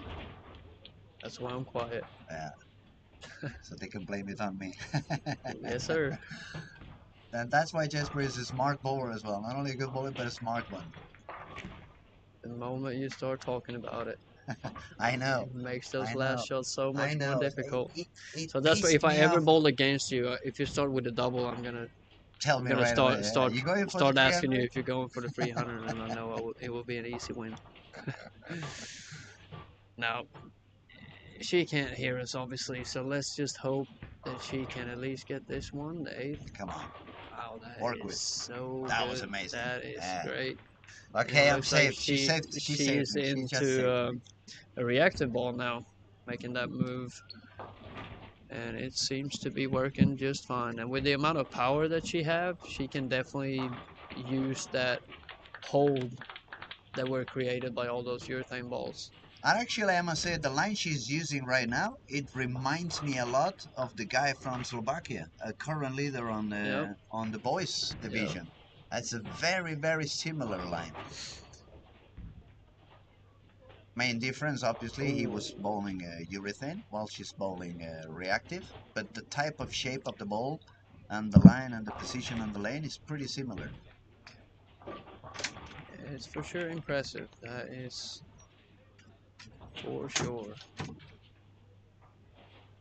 We see Karen from Denmark keeping it really nice and easy, and got a free bagger and a double this game with a few 9 spares in there, so that is really good. She will definitely be to Oh, she's got a 4 in count with here Jenny. She just got a down the 4. stretch. Yeah, So, still trying to as I fish said, for that second perfect time in a row line. that lane OB jumps for her. Lane 4 No, is... I jinxed Karen. Sorry, Karen, I jinxed you. yeah. She just missed the 6 pin. My bad.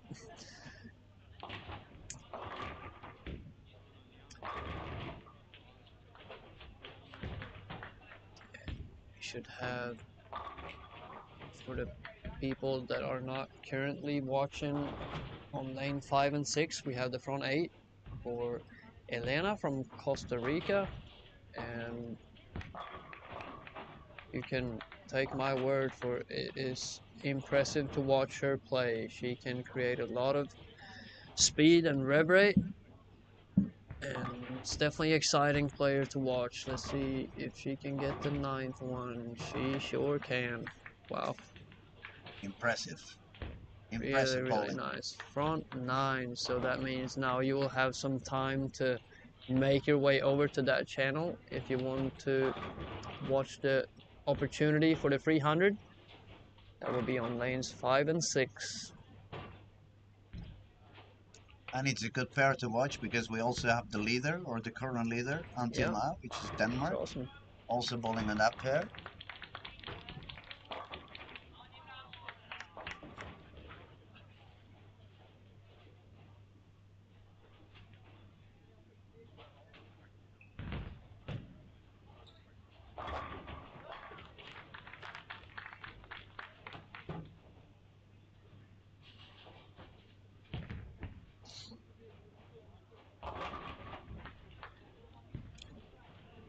Okay, 16, 17, it was Finland and Netherlands. I'm gonna pay a little bit of attention, see if Yeah, I find them. Netherlands, I see on lane number 3, she's got 2 opens, 2 no open doubles. frames, no double, And Finland had 1 open and 6 and pairs in a row, no actually. No strikes actually. strikes, but So, making them spares definitely keep her alive. alive at the moment. And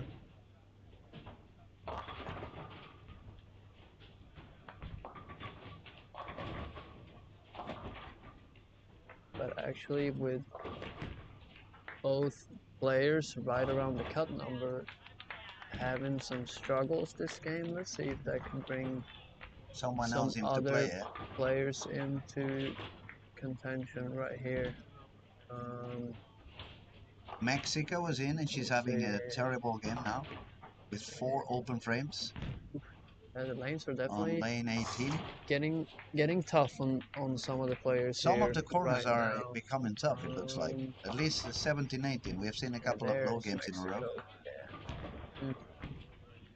Tough stretch of frames right there. Um, Aya is finished here with a 202. That's a nice recovery, yeah. Nice game for her. Let's see, we have Czech Republic and Guatemala is hunting in 18th and 19th place. Let's see what we have. Czech Republic, Czech Republic one is on open, 16, I think, yeah? lane 10 it seems like. Oh, 10. No doubles. We on got the 10th open. for Costa Rica. 10 in a There row. we go. Front 10. 2 to go. Got them all. Two opens. No And doubles. Jenny moved a little Yeah, one bit on double. lane 4, so she's got the strike now. But that 4 and 4 is going to be expensive, especially between strikes. Oh, yeah, that's tough. Luckily, she's been bowling good enough beforehand. She don't have to worry too much about anything other than just trying to find a better way to the pocket here. And yeah, let's see here. Costa Rica on lane number 6, working on the front 10. Stay, Looks stay. good to me. Good. Oh, very 11. nice. Very 1 to nice. go. We go for 300. Costa Rica. One more 11 in a strike. row now. Lane 5 and 6. So 12 frame. You better speed up. She's about to get into the approach.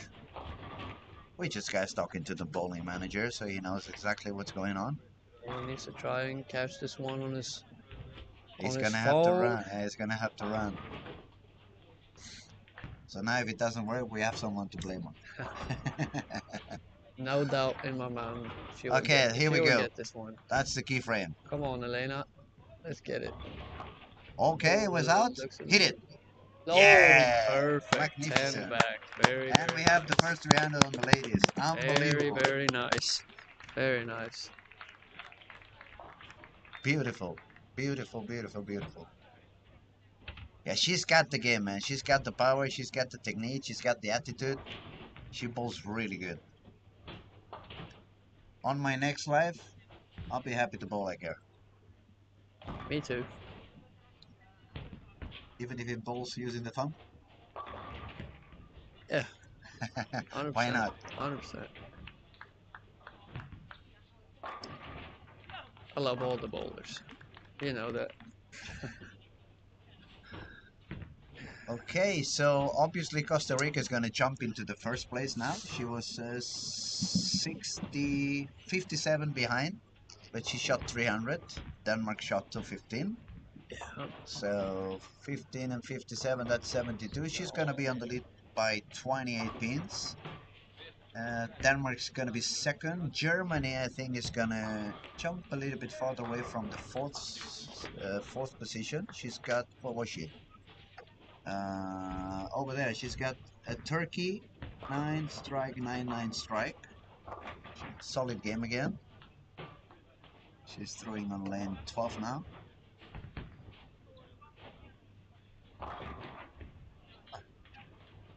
Two 7, bit short in the pocket.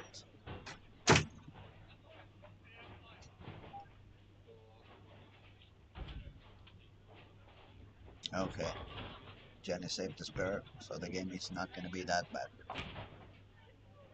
174 strike on the field. I mean, with a 5-2 and a 4-4, it could have been that an 4-4 in expensive, between strikes are definitely That's costing her a lot that game, but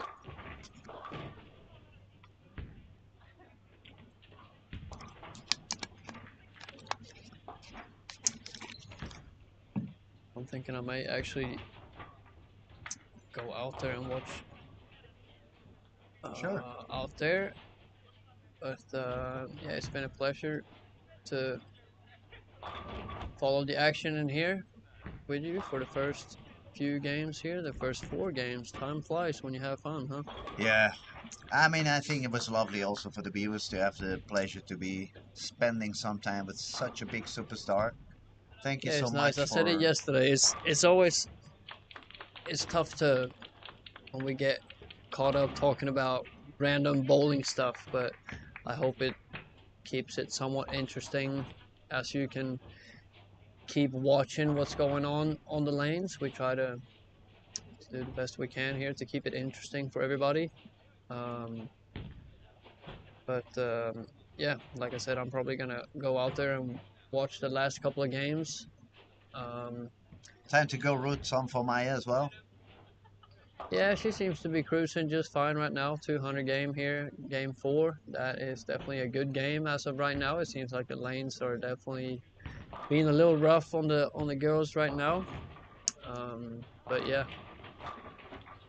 2 games to go. Let's see what happens. We thank Jesper so much for his company and all the comments and all the spectacular things. We learned a lot with you, buddy, so we appreciate. Thank you very much. Absolutely. Thank We'll you carry guys. on. A couple of games to go.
Put it a bit closer. See? That's fine.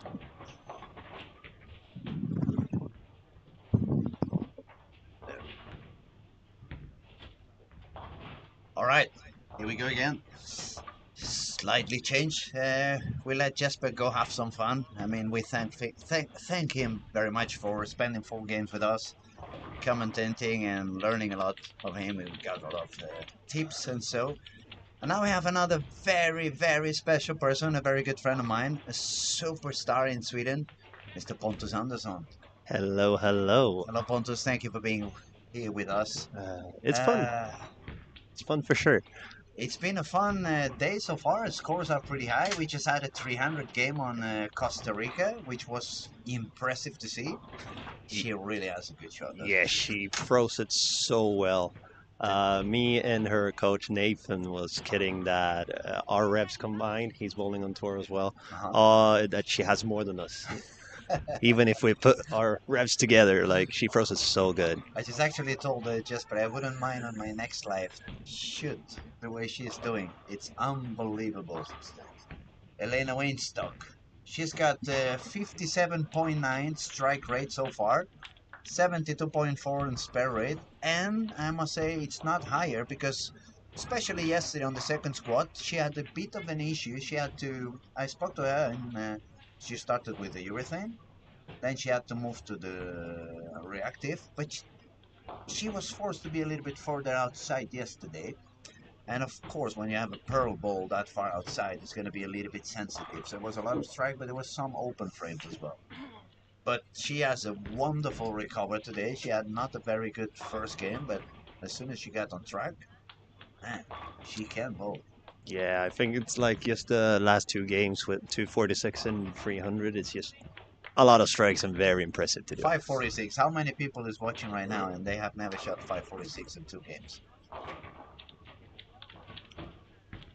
Okay, we have a lot of things to comment now. Top 16, it's currently Mexico. She had a terrible, terrible last game of 131, but she had been bowling pretty good on the previous game, so she's still on the cut. Actually by 4 pins to Netherlands. Netherlands is currently out of the cut. And then we have the Czech Republic, it's 40 pins behind the cut. Even Guatemala is 50 pins behind. After that it's Belgium, it's a little bit further away. So I think we still have 3 players out of the cut that still could make it into the cut if they have a couple of good high games. Yeah, it's going to be interesting for sure to see what the girls can pull off these last couple of games. It's going to be very close, I think. I mean, for you guys that don't know, Pontus is beyond a great bowler. He's also a super coach. Yeah. You're working a lot in Nässjö, right? That's the Swedish bowling school? Yes, we have a thing called the Swedish Bowling Academy. It's for a big school for high school people in Sweden, where they usually move away from home, move to my city, and they attend school and have bowling as an actual class combined when they do everything else in school as well. So for those who are not in Europe, and you've heard a lot about Wichita, it's like very popular. Everybody likes to go to Wichita University, bowl for them.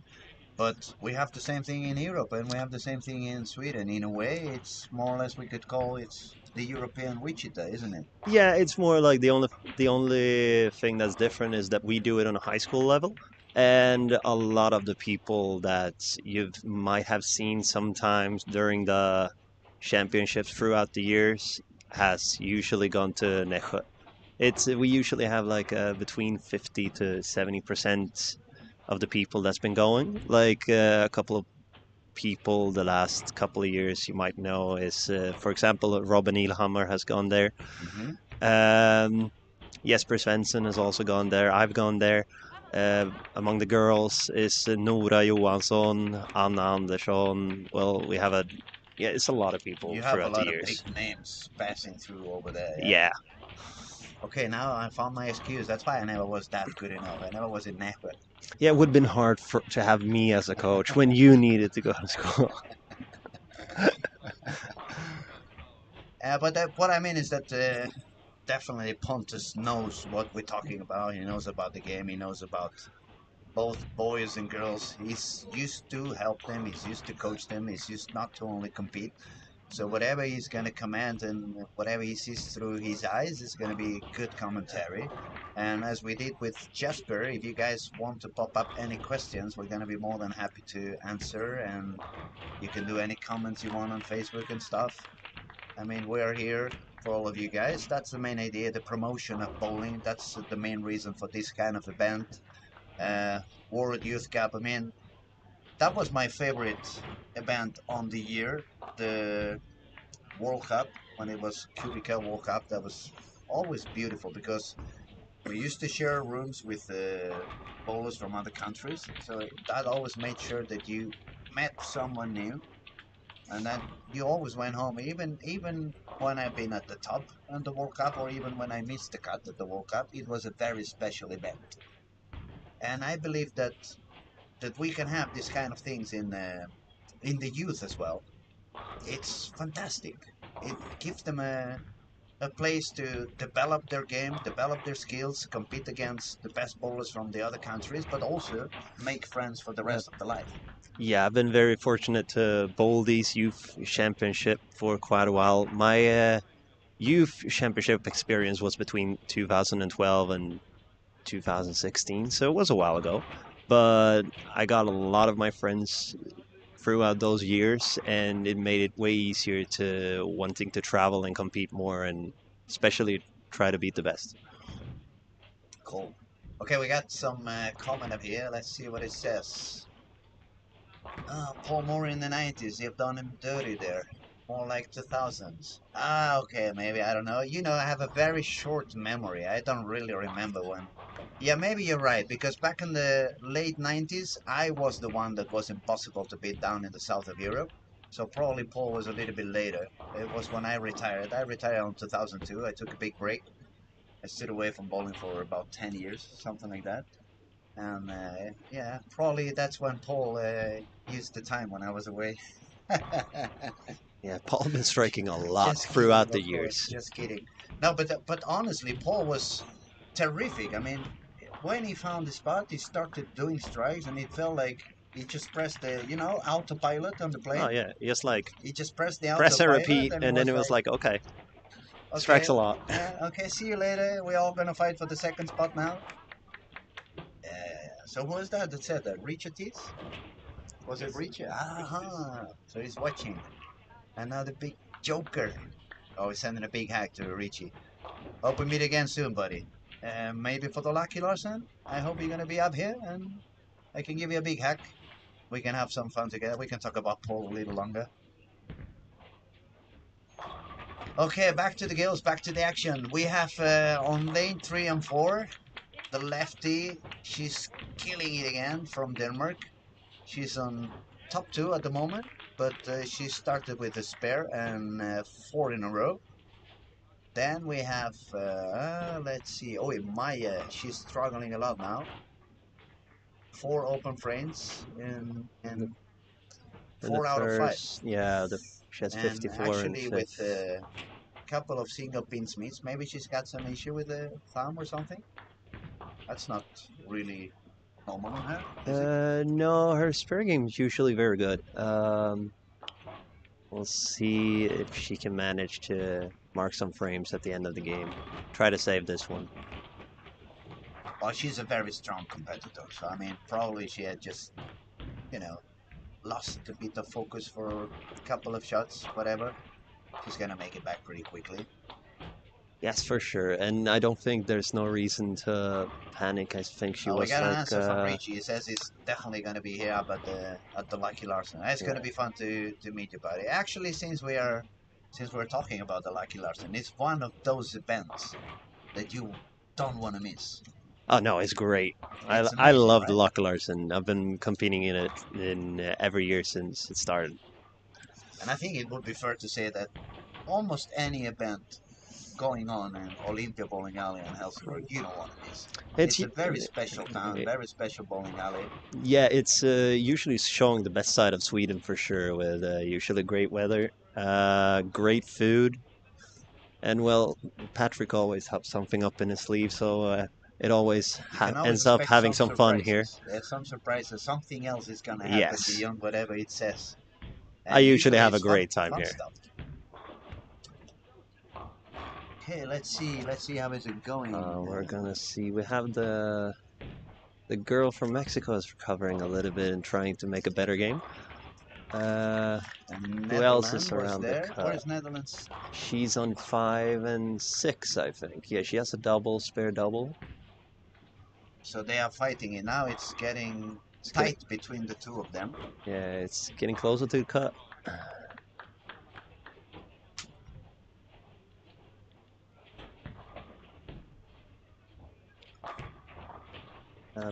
All right, so we have The Finnish Costa girl Rica is on top. 15th, I think. Denmark's in second position. Germany, she's doing very well today again. She's on third place. She's only 80 pins ahead of top two, so it's not that far away.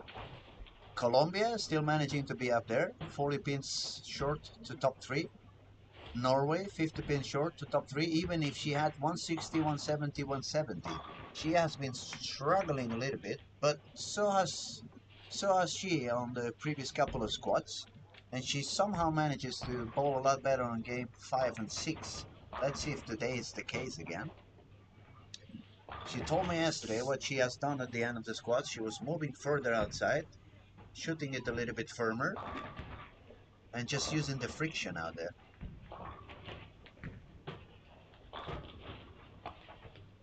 I think in going into 1.5 more games, I think the countries to look out for is Finland, Mexico, Netherlands, or Czech Republic. These are the girls that will be very close to making the cut or not. Now it's also a little bit of mental stability, and don't let the pressure take control over your shots. Make Yes, sure you don't miss any spares. You don't want to give away any pins at the moment. just take an extra breath, stay patient, just try to hit the pocket. I cannot say anything about being patient because I was never patient. So anyone listening that knows me is going like, what are you talking about? I have to be honest with that. Oh yeah. Oh, we all been there for sure. Oh, Where there you is kind Germany of on lane 9-10.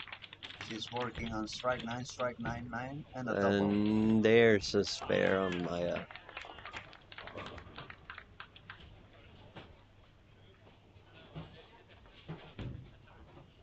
In USA, I thought she was going to go all the way up, but she seems to be struggling a little bit again today.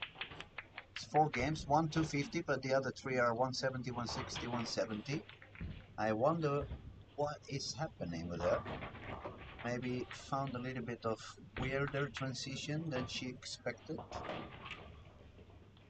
Yeah, I think if you look at all the bowlers that are doing very, very well are using more the friction to the outside. Because it's very, very dry out there, so the ball hooks every time. So the people that really, really uses it, they usually have a tendency to get a lot of strikes. Yeah, sometimes I think that's one of the issues when they start bowling with the urethane and they move a little bit deeper. Unless they make sure that the breakpoint remains far outside, the Yes. ball's not going to carry. The ball's not going to hit the pins with enough energy, and it's just going to deflect. They're going to have a lot of weak tens and stuff like that. And then on the other hand, if they change to the reactive and they send it too far outside, then it may become a little bit too sensitive and Yeah, become a little bit over under over under. yeah, So if you don't really have a perfect idea on what you're doing, it's very easy that you get confused and you get yourself into a bit of a trouble. oh yes, for sure. On in this week, it's looked like some people have different strategies how to strike a lot, and like for example, it's both a mix of reactive and urethane, but at the end of the day, they just need to figure out what they need to do, follow the transition, get the information of what the ball is telling them, and just keep on bowling. We have definitely seen more reactive balls on the lady squads than on the boys squads. Oh, for sure. The boys are so good nowadays at just manipulating speed, how they release the ball, and trying to get that urethane to work still. But what that they are not so good, it's on sparing. There's definitely improvements. I for keep a lot saying of that people they're out all there. gonna hate me when they get back home and they listen to the commentary. Like, why is he keep telling that we? It's because you don't really spare that good. That's the one thing you need to I, improve, guys. Because then when you go to a tougher patterns and you only strike 3 or 4 times per game and you have to spare 6 times per game, you're gonna get in trouble.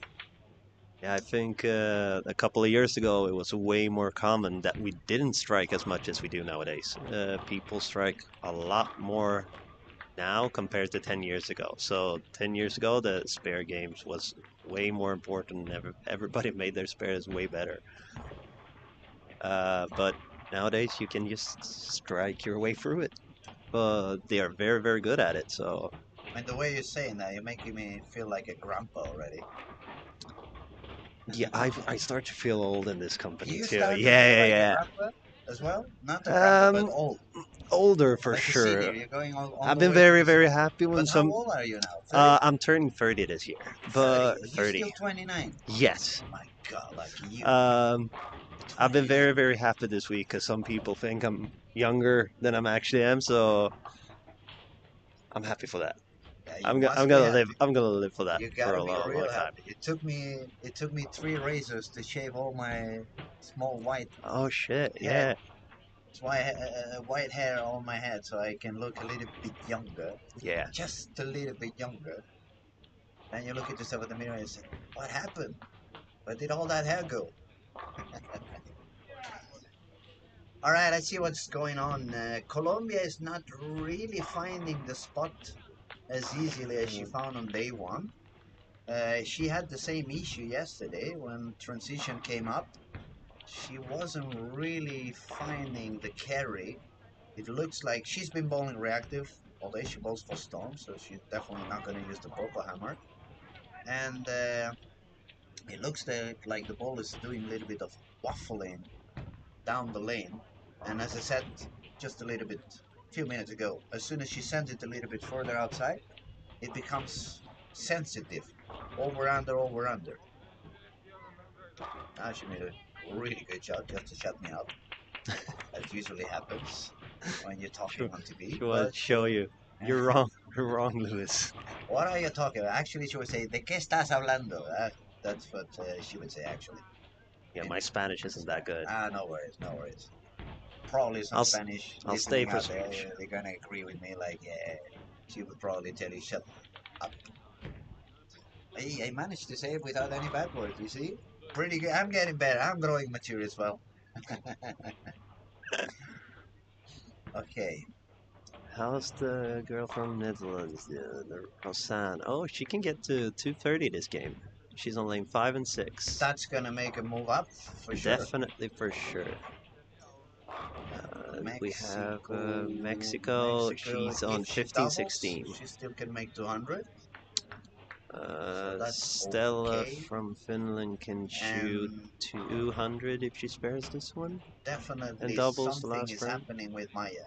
She's got 4 misses, 3 single pins missed on this game. And Yes. that's not something you really expect from her. So let's hope it's not something about injury or a cut in the No, thumb or might be one of those things, like you said, like just try to stay patient for one more game. Just don't let you panic. don't Just panic. I mean, she's still 117 yes, ahead of Mexico, which is now the cut. for sure. So even with a low game, she's still gonna be 50 or 60 pins Yeah, ahead of the cut. she's gonna be in the cut for sure still. I think just the last game trying to do one shot at a time, just take an extra breath. That was a very good double for Colombia. Can save the 190 or nearly 190 when you don't really find it to still make 190. That's a very good game. And there we got a strike from Maya. Was that a purple hammer? Yes. Looked like she moved a little bit deeper. Maybe that's what she was missing. Move a little bit deeper, find a little bit of oil, so when the ball hits the friction, it still has the energy to come back stronger.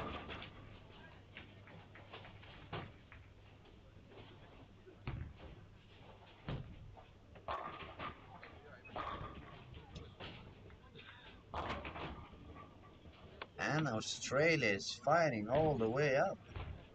She was quite lost. She's coming back. She's coming back, and now she's all the way up to seventh place, and she's still doing good games. Look at the last series: 245, 227, 210, 235, Oh, 226, that's 209, yeah, and that's she's going impressive. for another 200 game now. We have That's a lot of 200 games in a row. we have Hannah from Ireland on lane 9 and 10 shooting a 240 as well.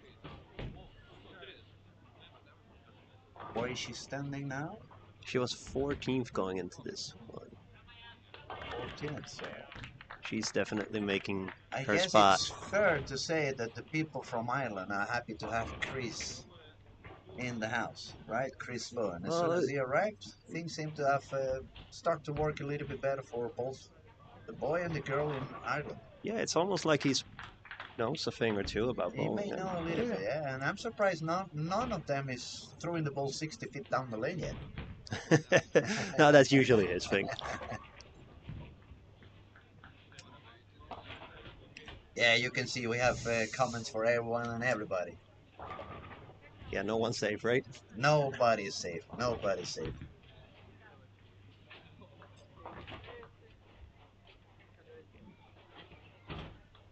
Okay, I found. You see Denmark. Every time you find Denmark, it doesn't matter. She had a couple of open frames. She still managed to make 210 at least. Yeah, that's very solid. And the same goes for Germany. Another You know, very strong game. She's on. If she doubles, she's another game for 220 something. So she's gonna move up, I think. so Ivana from Mexico, yes, did 191. The Rasan from Holland is shooting 207 with a strike in the fill frame. Yeah, they're gonna be very close to each other going into the last game. Yeah, it was just 19 pins difference, and that's pretty much I think it's gonna what they're be, taking one from the other now.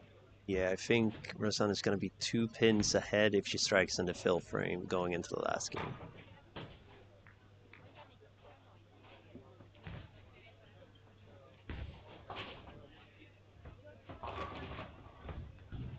Yeah, the last game is going to be quite interesting. It's going to be some emotions going on, excitement, but that's what we like. But those who say the bowling is not that exciting, well, it depends on when you're watching. Oh, for sure. It's a lot of hard work behind all of these 18 games all the youths have bowled. And if we have somebody watching that really they are not into the sport and they're not really into bowling and they say, this is not really a sport, let me tell you, it is a sport. It is very complicated. It requires a lot of practice. It requires a lot of sacrifice. We have to do a lot of workout besides the main training of the sport. And it's a sport of repetition. I mean, we need to have certain technique. We need to have certain abilities. We need to become kind of automatic machines. And that takes a lot of hours. I mean, I'm not going to say we train 10 hours a day like some of the Olympic sports, but definitely we practice a lot more than football players or basketball players, to put an example out there. We should make as much money as Messi is doing. Why am I not as rich as Lionel Messi? I mean, after all, I'm a big name in Barcelona, as big as he was. Not only that, I've been big on the sport and I've been big as a DJ, so I should have twice the money that Leo Messi has, but I don't have it. Uh, for sure. And I should have some money for being a joker as well. So that makes it 3 times the money already. Comedian as well, huh? Comedian, Yeah. yeah, definitely. Don't you see the week I had the other day on? This is all the Louis show. Welcome to the Louis Bowling Show, everyone. We had the David Letterman show, we had the Jay Leno show, we have Randy Peterson, and now you're gonna have me. You think Randy's watching? Oh, for sure. What's up, Nah, Randy? just listening. We love your comments, just so you know. I know some people make fun of you, but don't listen to them. It's the same people that talks bad about the two-handed bowling. Oh, wait. Bro, Sana is 11 pins ahead of Ivana going into the last game. And Oh, then it's getting. Stella from Finland is 1 pin ahead of Rosanne. So it's going to be Finland, Netherlands, and Yeah, Mexico. that's The three of probably. them are probably going to. Then it's 50 pins up to Maya on 14th place from Sweden. After Ivana, she has about 60 pins down to 18th place. So I think it's going to be 3 girls for 2 spots. Yeah, actually, I mean, I wish I would say the contrary, but I think the Czech Republic already 61 pins down when she has the last three games around 170, 180. I don't really Yeah, expect her to just find a miraculous line all of a sudden and make it to 70 or 280. But you never know. Bowling is a very, it can happen anything. yeah, it can happen anything until the very last frame. That's why you guys need to learn to fight until the very last shot. You never know what's gonna happen. Okay, Mexico strikes, Ooh, starts with a strike. and that looked like the body language was, I'm going for it. Oh, yeah. She really looked like I'm going for it.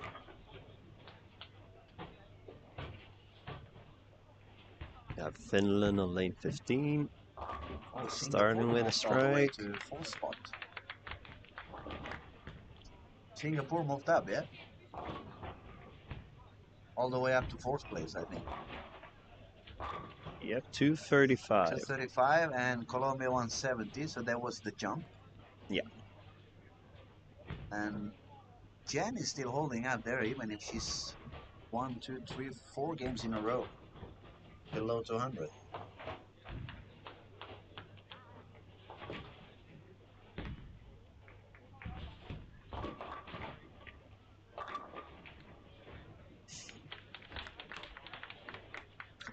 Okay, where is Finland? I haven't found her yet. Lane 15. Started with a strike. 15. Oh, 15.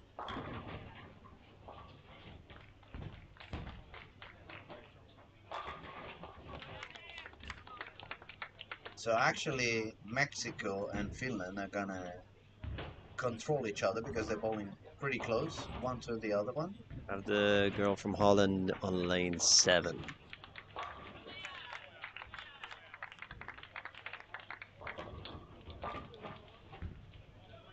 Very interesting. Very interesting. I think when things are so tight, actually to find an easier or a tougher pattern, it can also be a factor at this moment.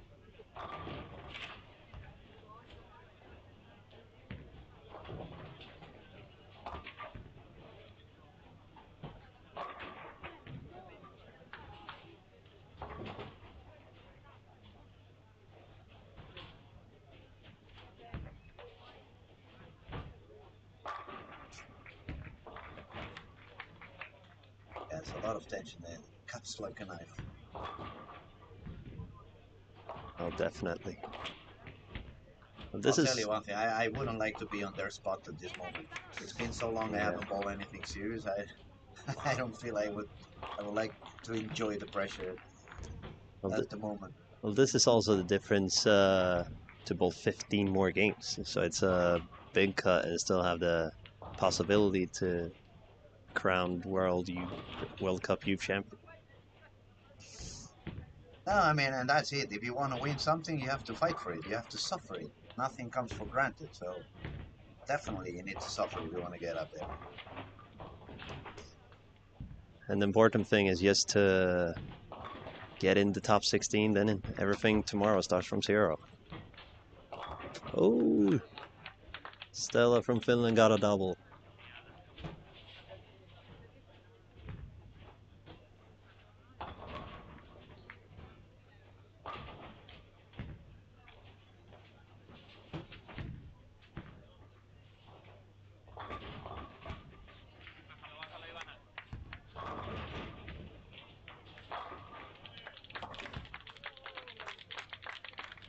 Way not a good plan for Maya at 6.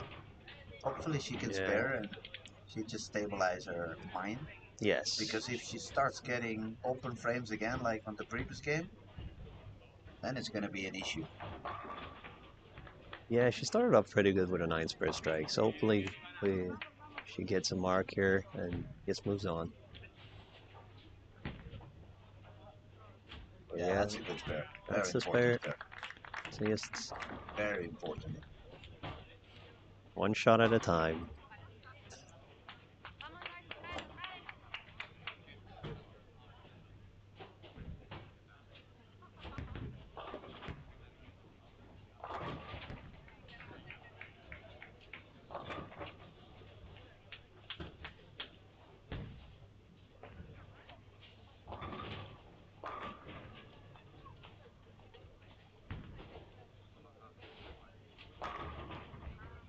Elena from Costa Rica just making the pins fly so much. She's amazing. Oh yeah. She's got so much power.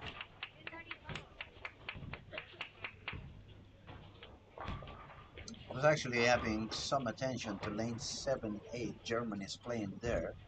She felt like the body language was like she made a good shot, but the ball jumped instantly to the left. She had a Brooklyn, and she turned around trying to find her coach. Like, what just happened there? Yeah. Now we see Scotland throwing on that same lane. It hooked pretty early. It looks like lane 7 has broken up a little bit on the heads. Stella from Finland started with a free bagger, so she wants to secure her spot for sure. She definitely wants to stay in, yeah. Yeah.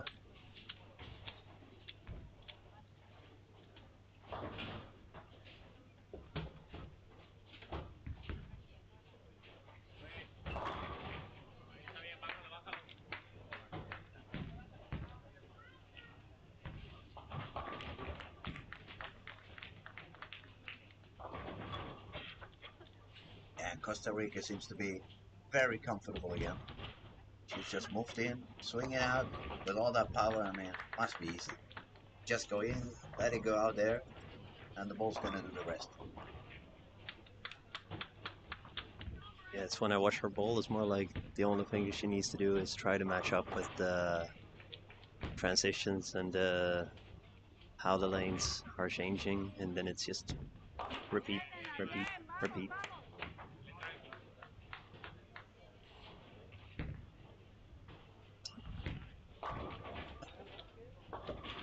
Okay, I lost Netherlands. What was Netherlands playing?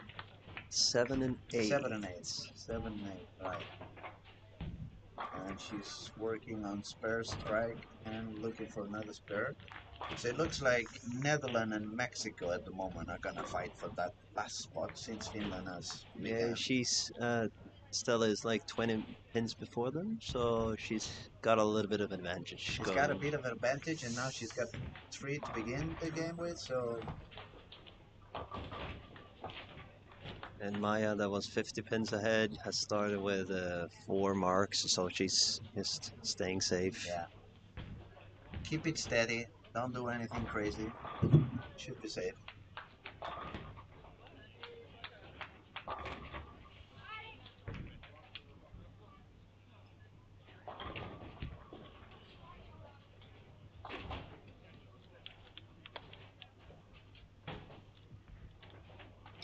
And I think definitely Jenny from Norway, she's happy she had a lot of pins from yesterday, because today she seems to be struggling a little bit. 160, 170, 170, 180, and now she's currently with an open frame again. That's for sure. When you're in so much ahead like she was after 2 days, it's more, is she going in to have the same game plan, or is she trying new stuff? Going into round robin, or yeah, just trying to get as much information as possible I'm going not into the really sure next if they are round. testing something new. It doesn't really look like she. From what we see, I mean, obviously, it's a lot easier to see when you are in front of the lanes, not so much on a screen. But it seems to be like she's trying to do the same thing that worked yesterday and the day before. She's quite far outside, trying to shoot it a little bit harder. But some lanes are overreacting, and some lanes are not really hooking back.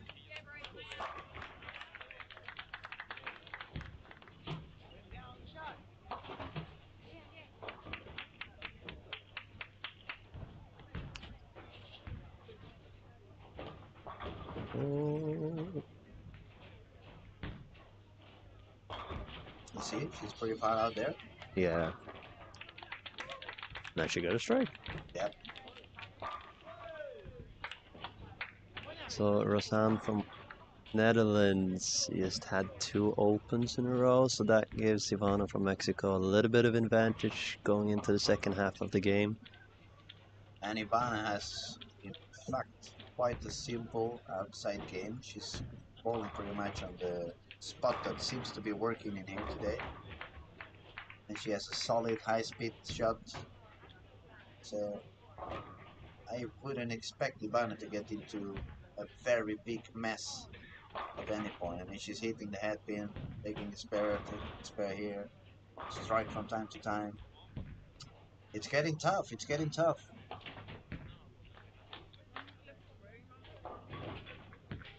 And it's only 11 pins between the two of them right before this game. So it's gonna be pretty tight.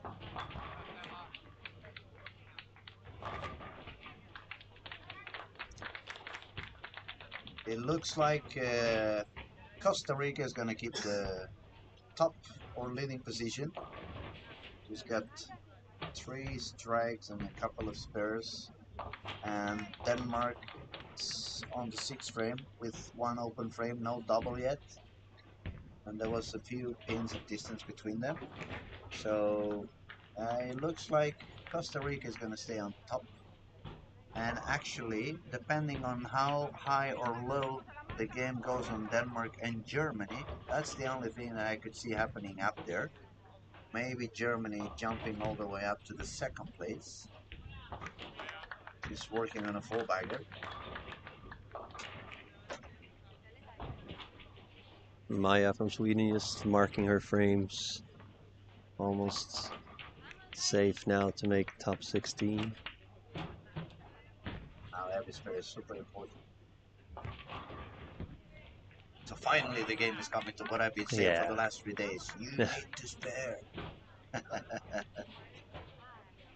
Spares are always good.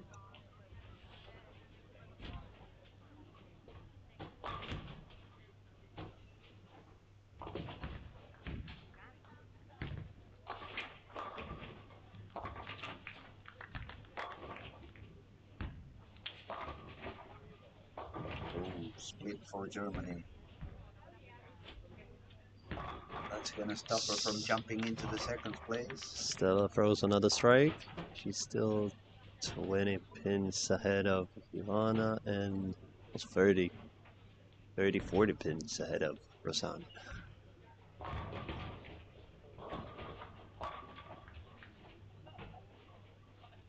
Where is Singapore, by the way? She also Lane had the chance 6. to... Lane 6. Lane 6. Yeah, there she is. And Jessica it's a Kim. lot of strikes Jessica Kim also. on 5 and 6. Yeah. Sophia from Guatemala has started with front 6 as well. Sophia wasn't that far away. She No, just had a lot of issues on day 1. She's 70 pins out. 70 pins. That's manageable when you start with a front 6. Yep, Oh, absolutely. is she making a run for it? Especially if Netherlands and Mexico don't go. If they don't shoot too high now, then that's definitely That possible. would be quite a jump into the gut at the very last game. Oh, she was almost 80 pins 78. until Rosanne. Yeah, but right. Okay, now she left the 7 pin. But as of now, she's almost took 50, 60 pins, so it's not that. It's not that far away. No. 4 frames to go. That's manageable. You make 4 in a row. They don't double or they even make miss. No. You're up there. Now this got exciting.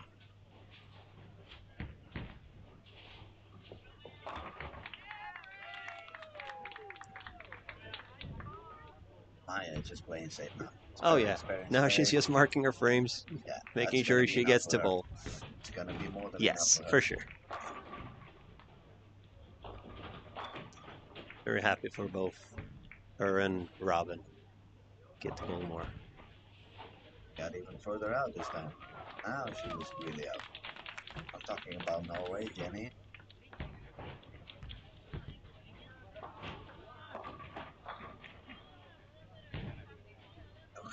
very important shot for Stella, Finland. Strike here would be. Yeah, She's got the strike. She's looking she's really definitely deeply. locking in her spot. She's gonna secure her spot pretty soon. Yeah. It's more how Costa much. Rica continues to play on a league on her own. Rosanne is making it a bit hard for herself. So right now it's looking very good for Ivana, but it all depends on how much Sofia from Guatemala is going to strike as well.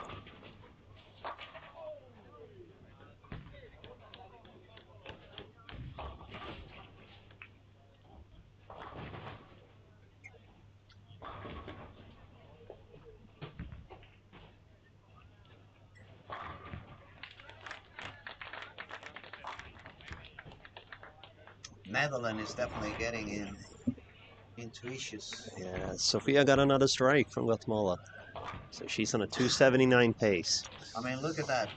Netherlands got 79 on the 6th frame, and Guatemala, it's already on 189. So she's got 100 pins in 7 frames. 110 pins in 7 so frames. She's already ahead of Netherlands. So now the fight is between Mexico, which is throwing the ball now, looking for a double, and she get a double. This is becoming very tight. It's getting better than the PBA, guys. So, to make everything easy, right? If Sofia strikes out for 279, which is a massive game, Ivana needs to shoot 202 to take the spot in top 16. Yeah.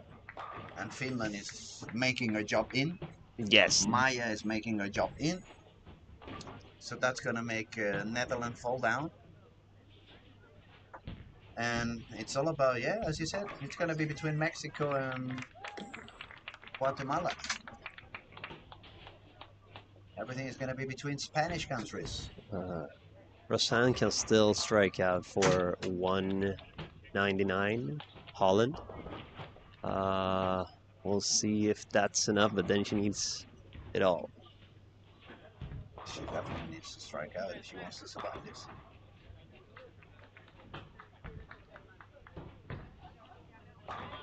Okay. It's getting tight. Okay. Even I'm feeling the pressure now. I'm starting to move on the chair, you guys. I'm getting excited. This is looking very fun. Ooh, solid 7 for Finland. But only 2 frames to go. If she spares, she's gonna be on. Mexico, right. she goes for a solid 10. Solid 10 pin. Okay, now we're talking, as we said, how freaking important is to spare. I think she really wants to spare now. You don't want to leave that pin there. Maya strikes another time.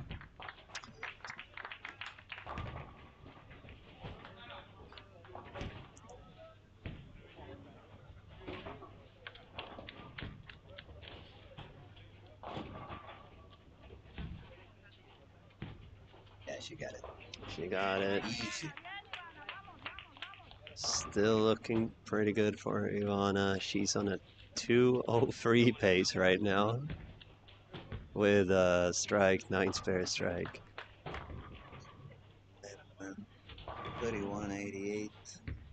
So it was 78 pins between Ivana and Guatemala. Yeah, we're gonna see if she gets another one on lane 5.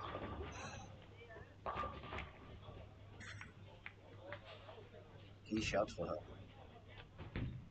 And she has it. She nails it. She nails it. Really hot. Now This is on fire.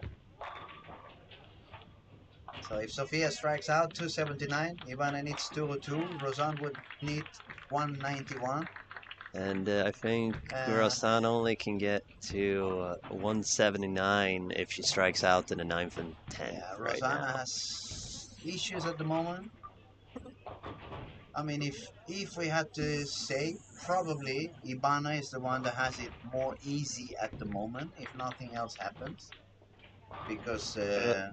but hey, an 8 spare, then you're on pace that you need to double in the last frame. But you still forced Guatemala to strike out. Oh yeah, for a 279, for sure. which is not easy.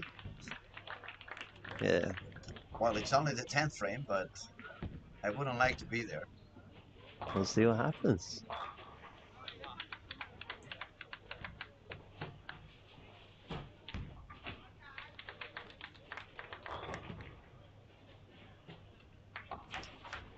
Sofia from Guatemala striking Crucial frame.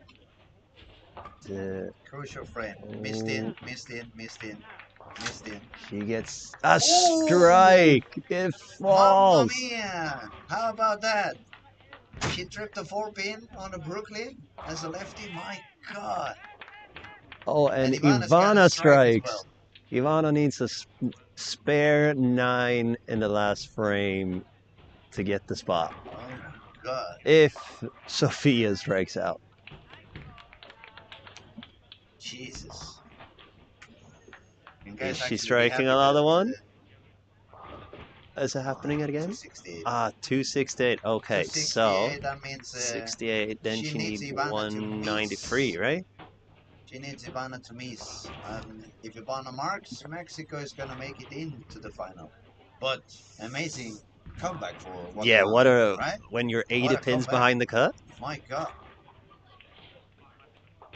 I have to clap my hands for it. Yeah, that's very cool. That was a very beautiful comeback. Fighting until the very, as we said, you have to fight until the very, very end. You never know what's gonna happen.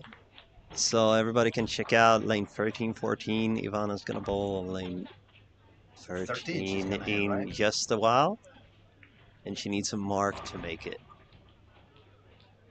Yeah, Finland is in easy. Maya made a double on the 10th. Yes. To secure her spot as well.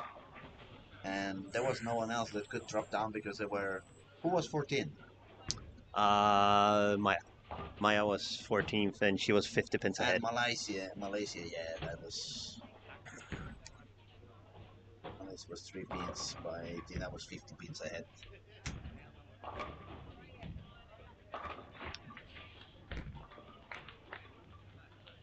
We started the day with the cut being at 190.9, and it looks like it's going to be pretty much the same or pretty close to what it was.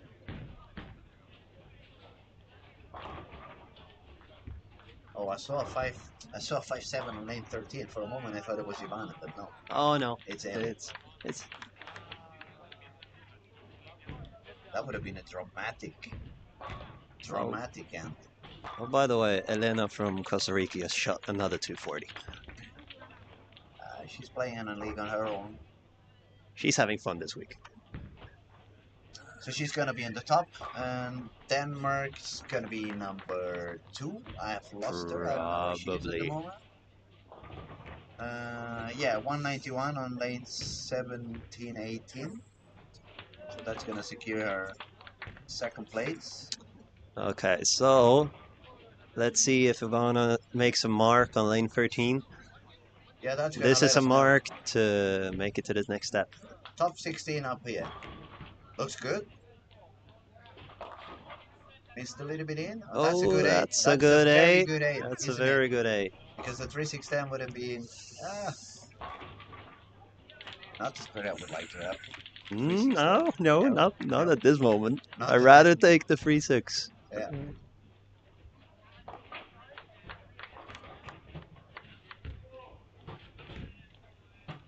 She's been very clutch on her spares for the whole game. Let's see if she can do it for one more frame.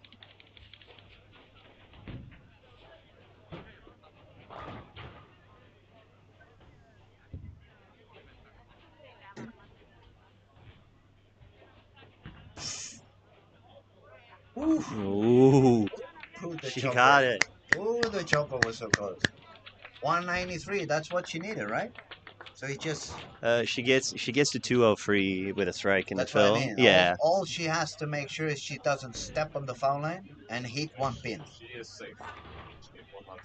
Yeah, she needed... Yeah. She's already in there. Yeah. Okay. Felicidades, Ivana. Buen trabajo para México. Viva México. She's going to make it onto the very last spot. I'll just stick with vamos. Vamos, that's going to work. That's what I do. That's going to work as well. Muy bien. Muy bien, exactly. great job for her. I mean, she was out of the tournament from the very beginning. She just kept crawling up, crawling up, crawling up. Wow, impressive, impressive. What a day of bowling. It has been It gets unbelievable. intense for sure. It gets to you. A nice and another 220 game also for Germany. She's gonna secure top 3.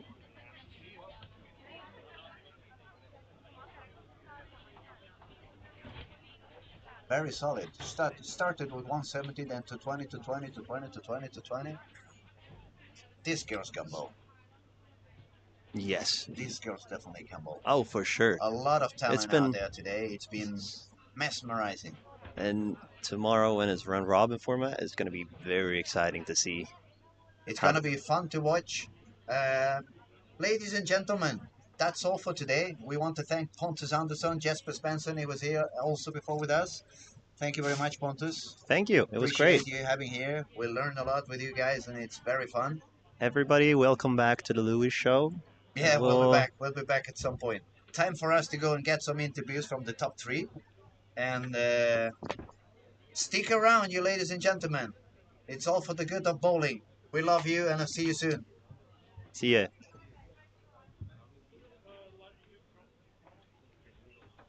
Bra.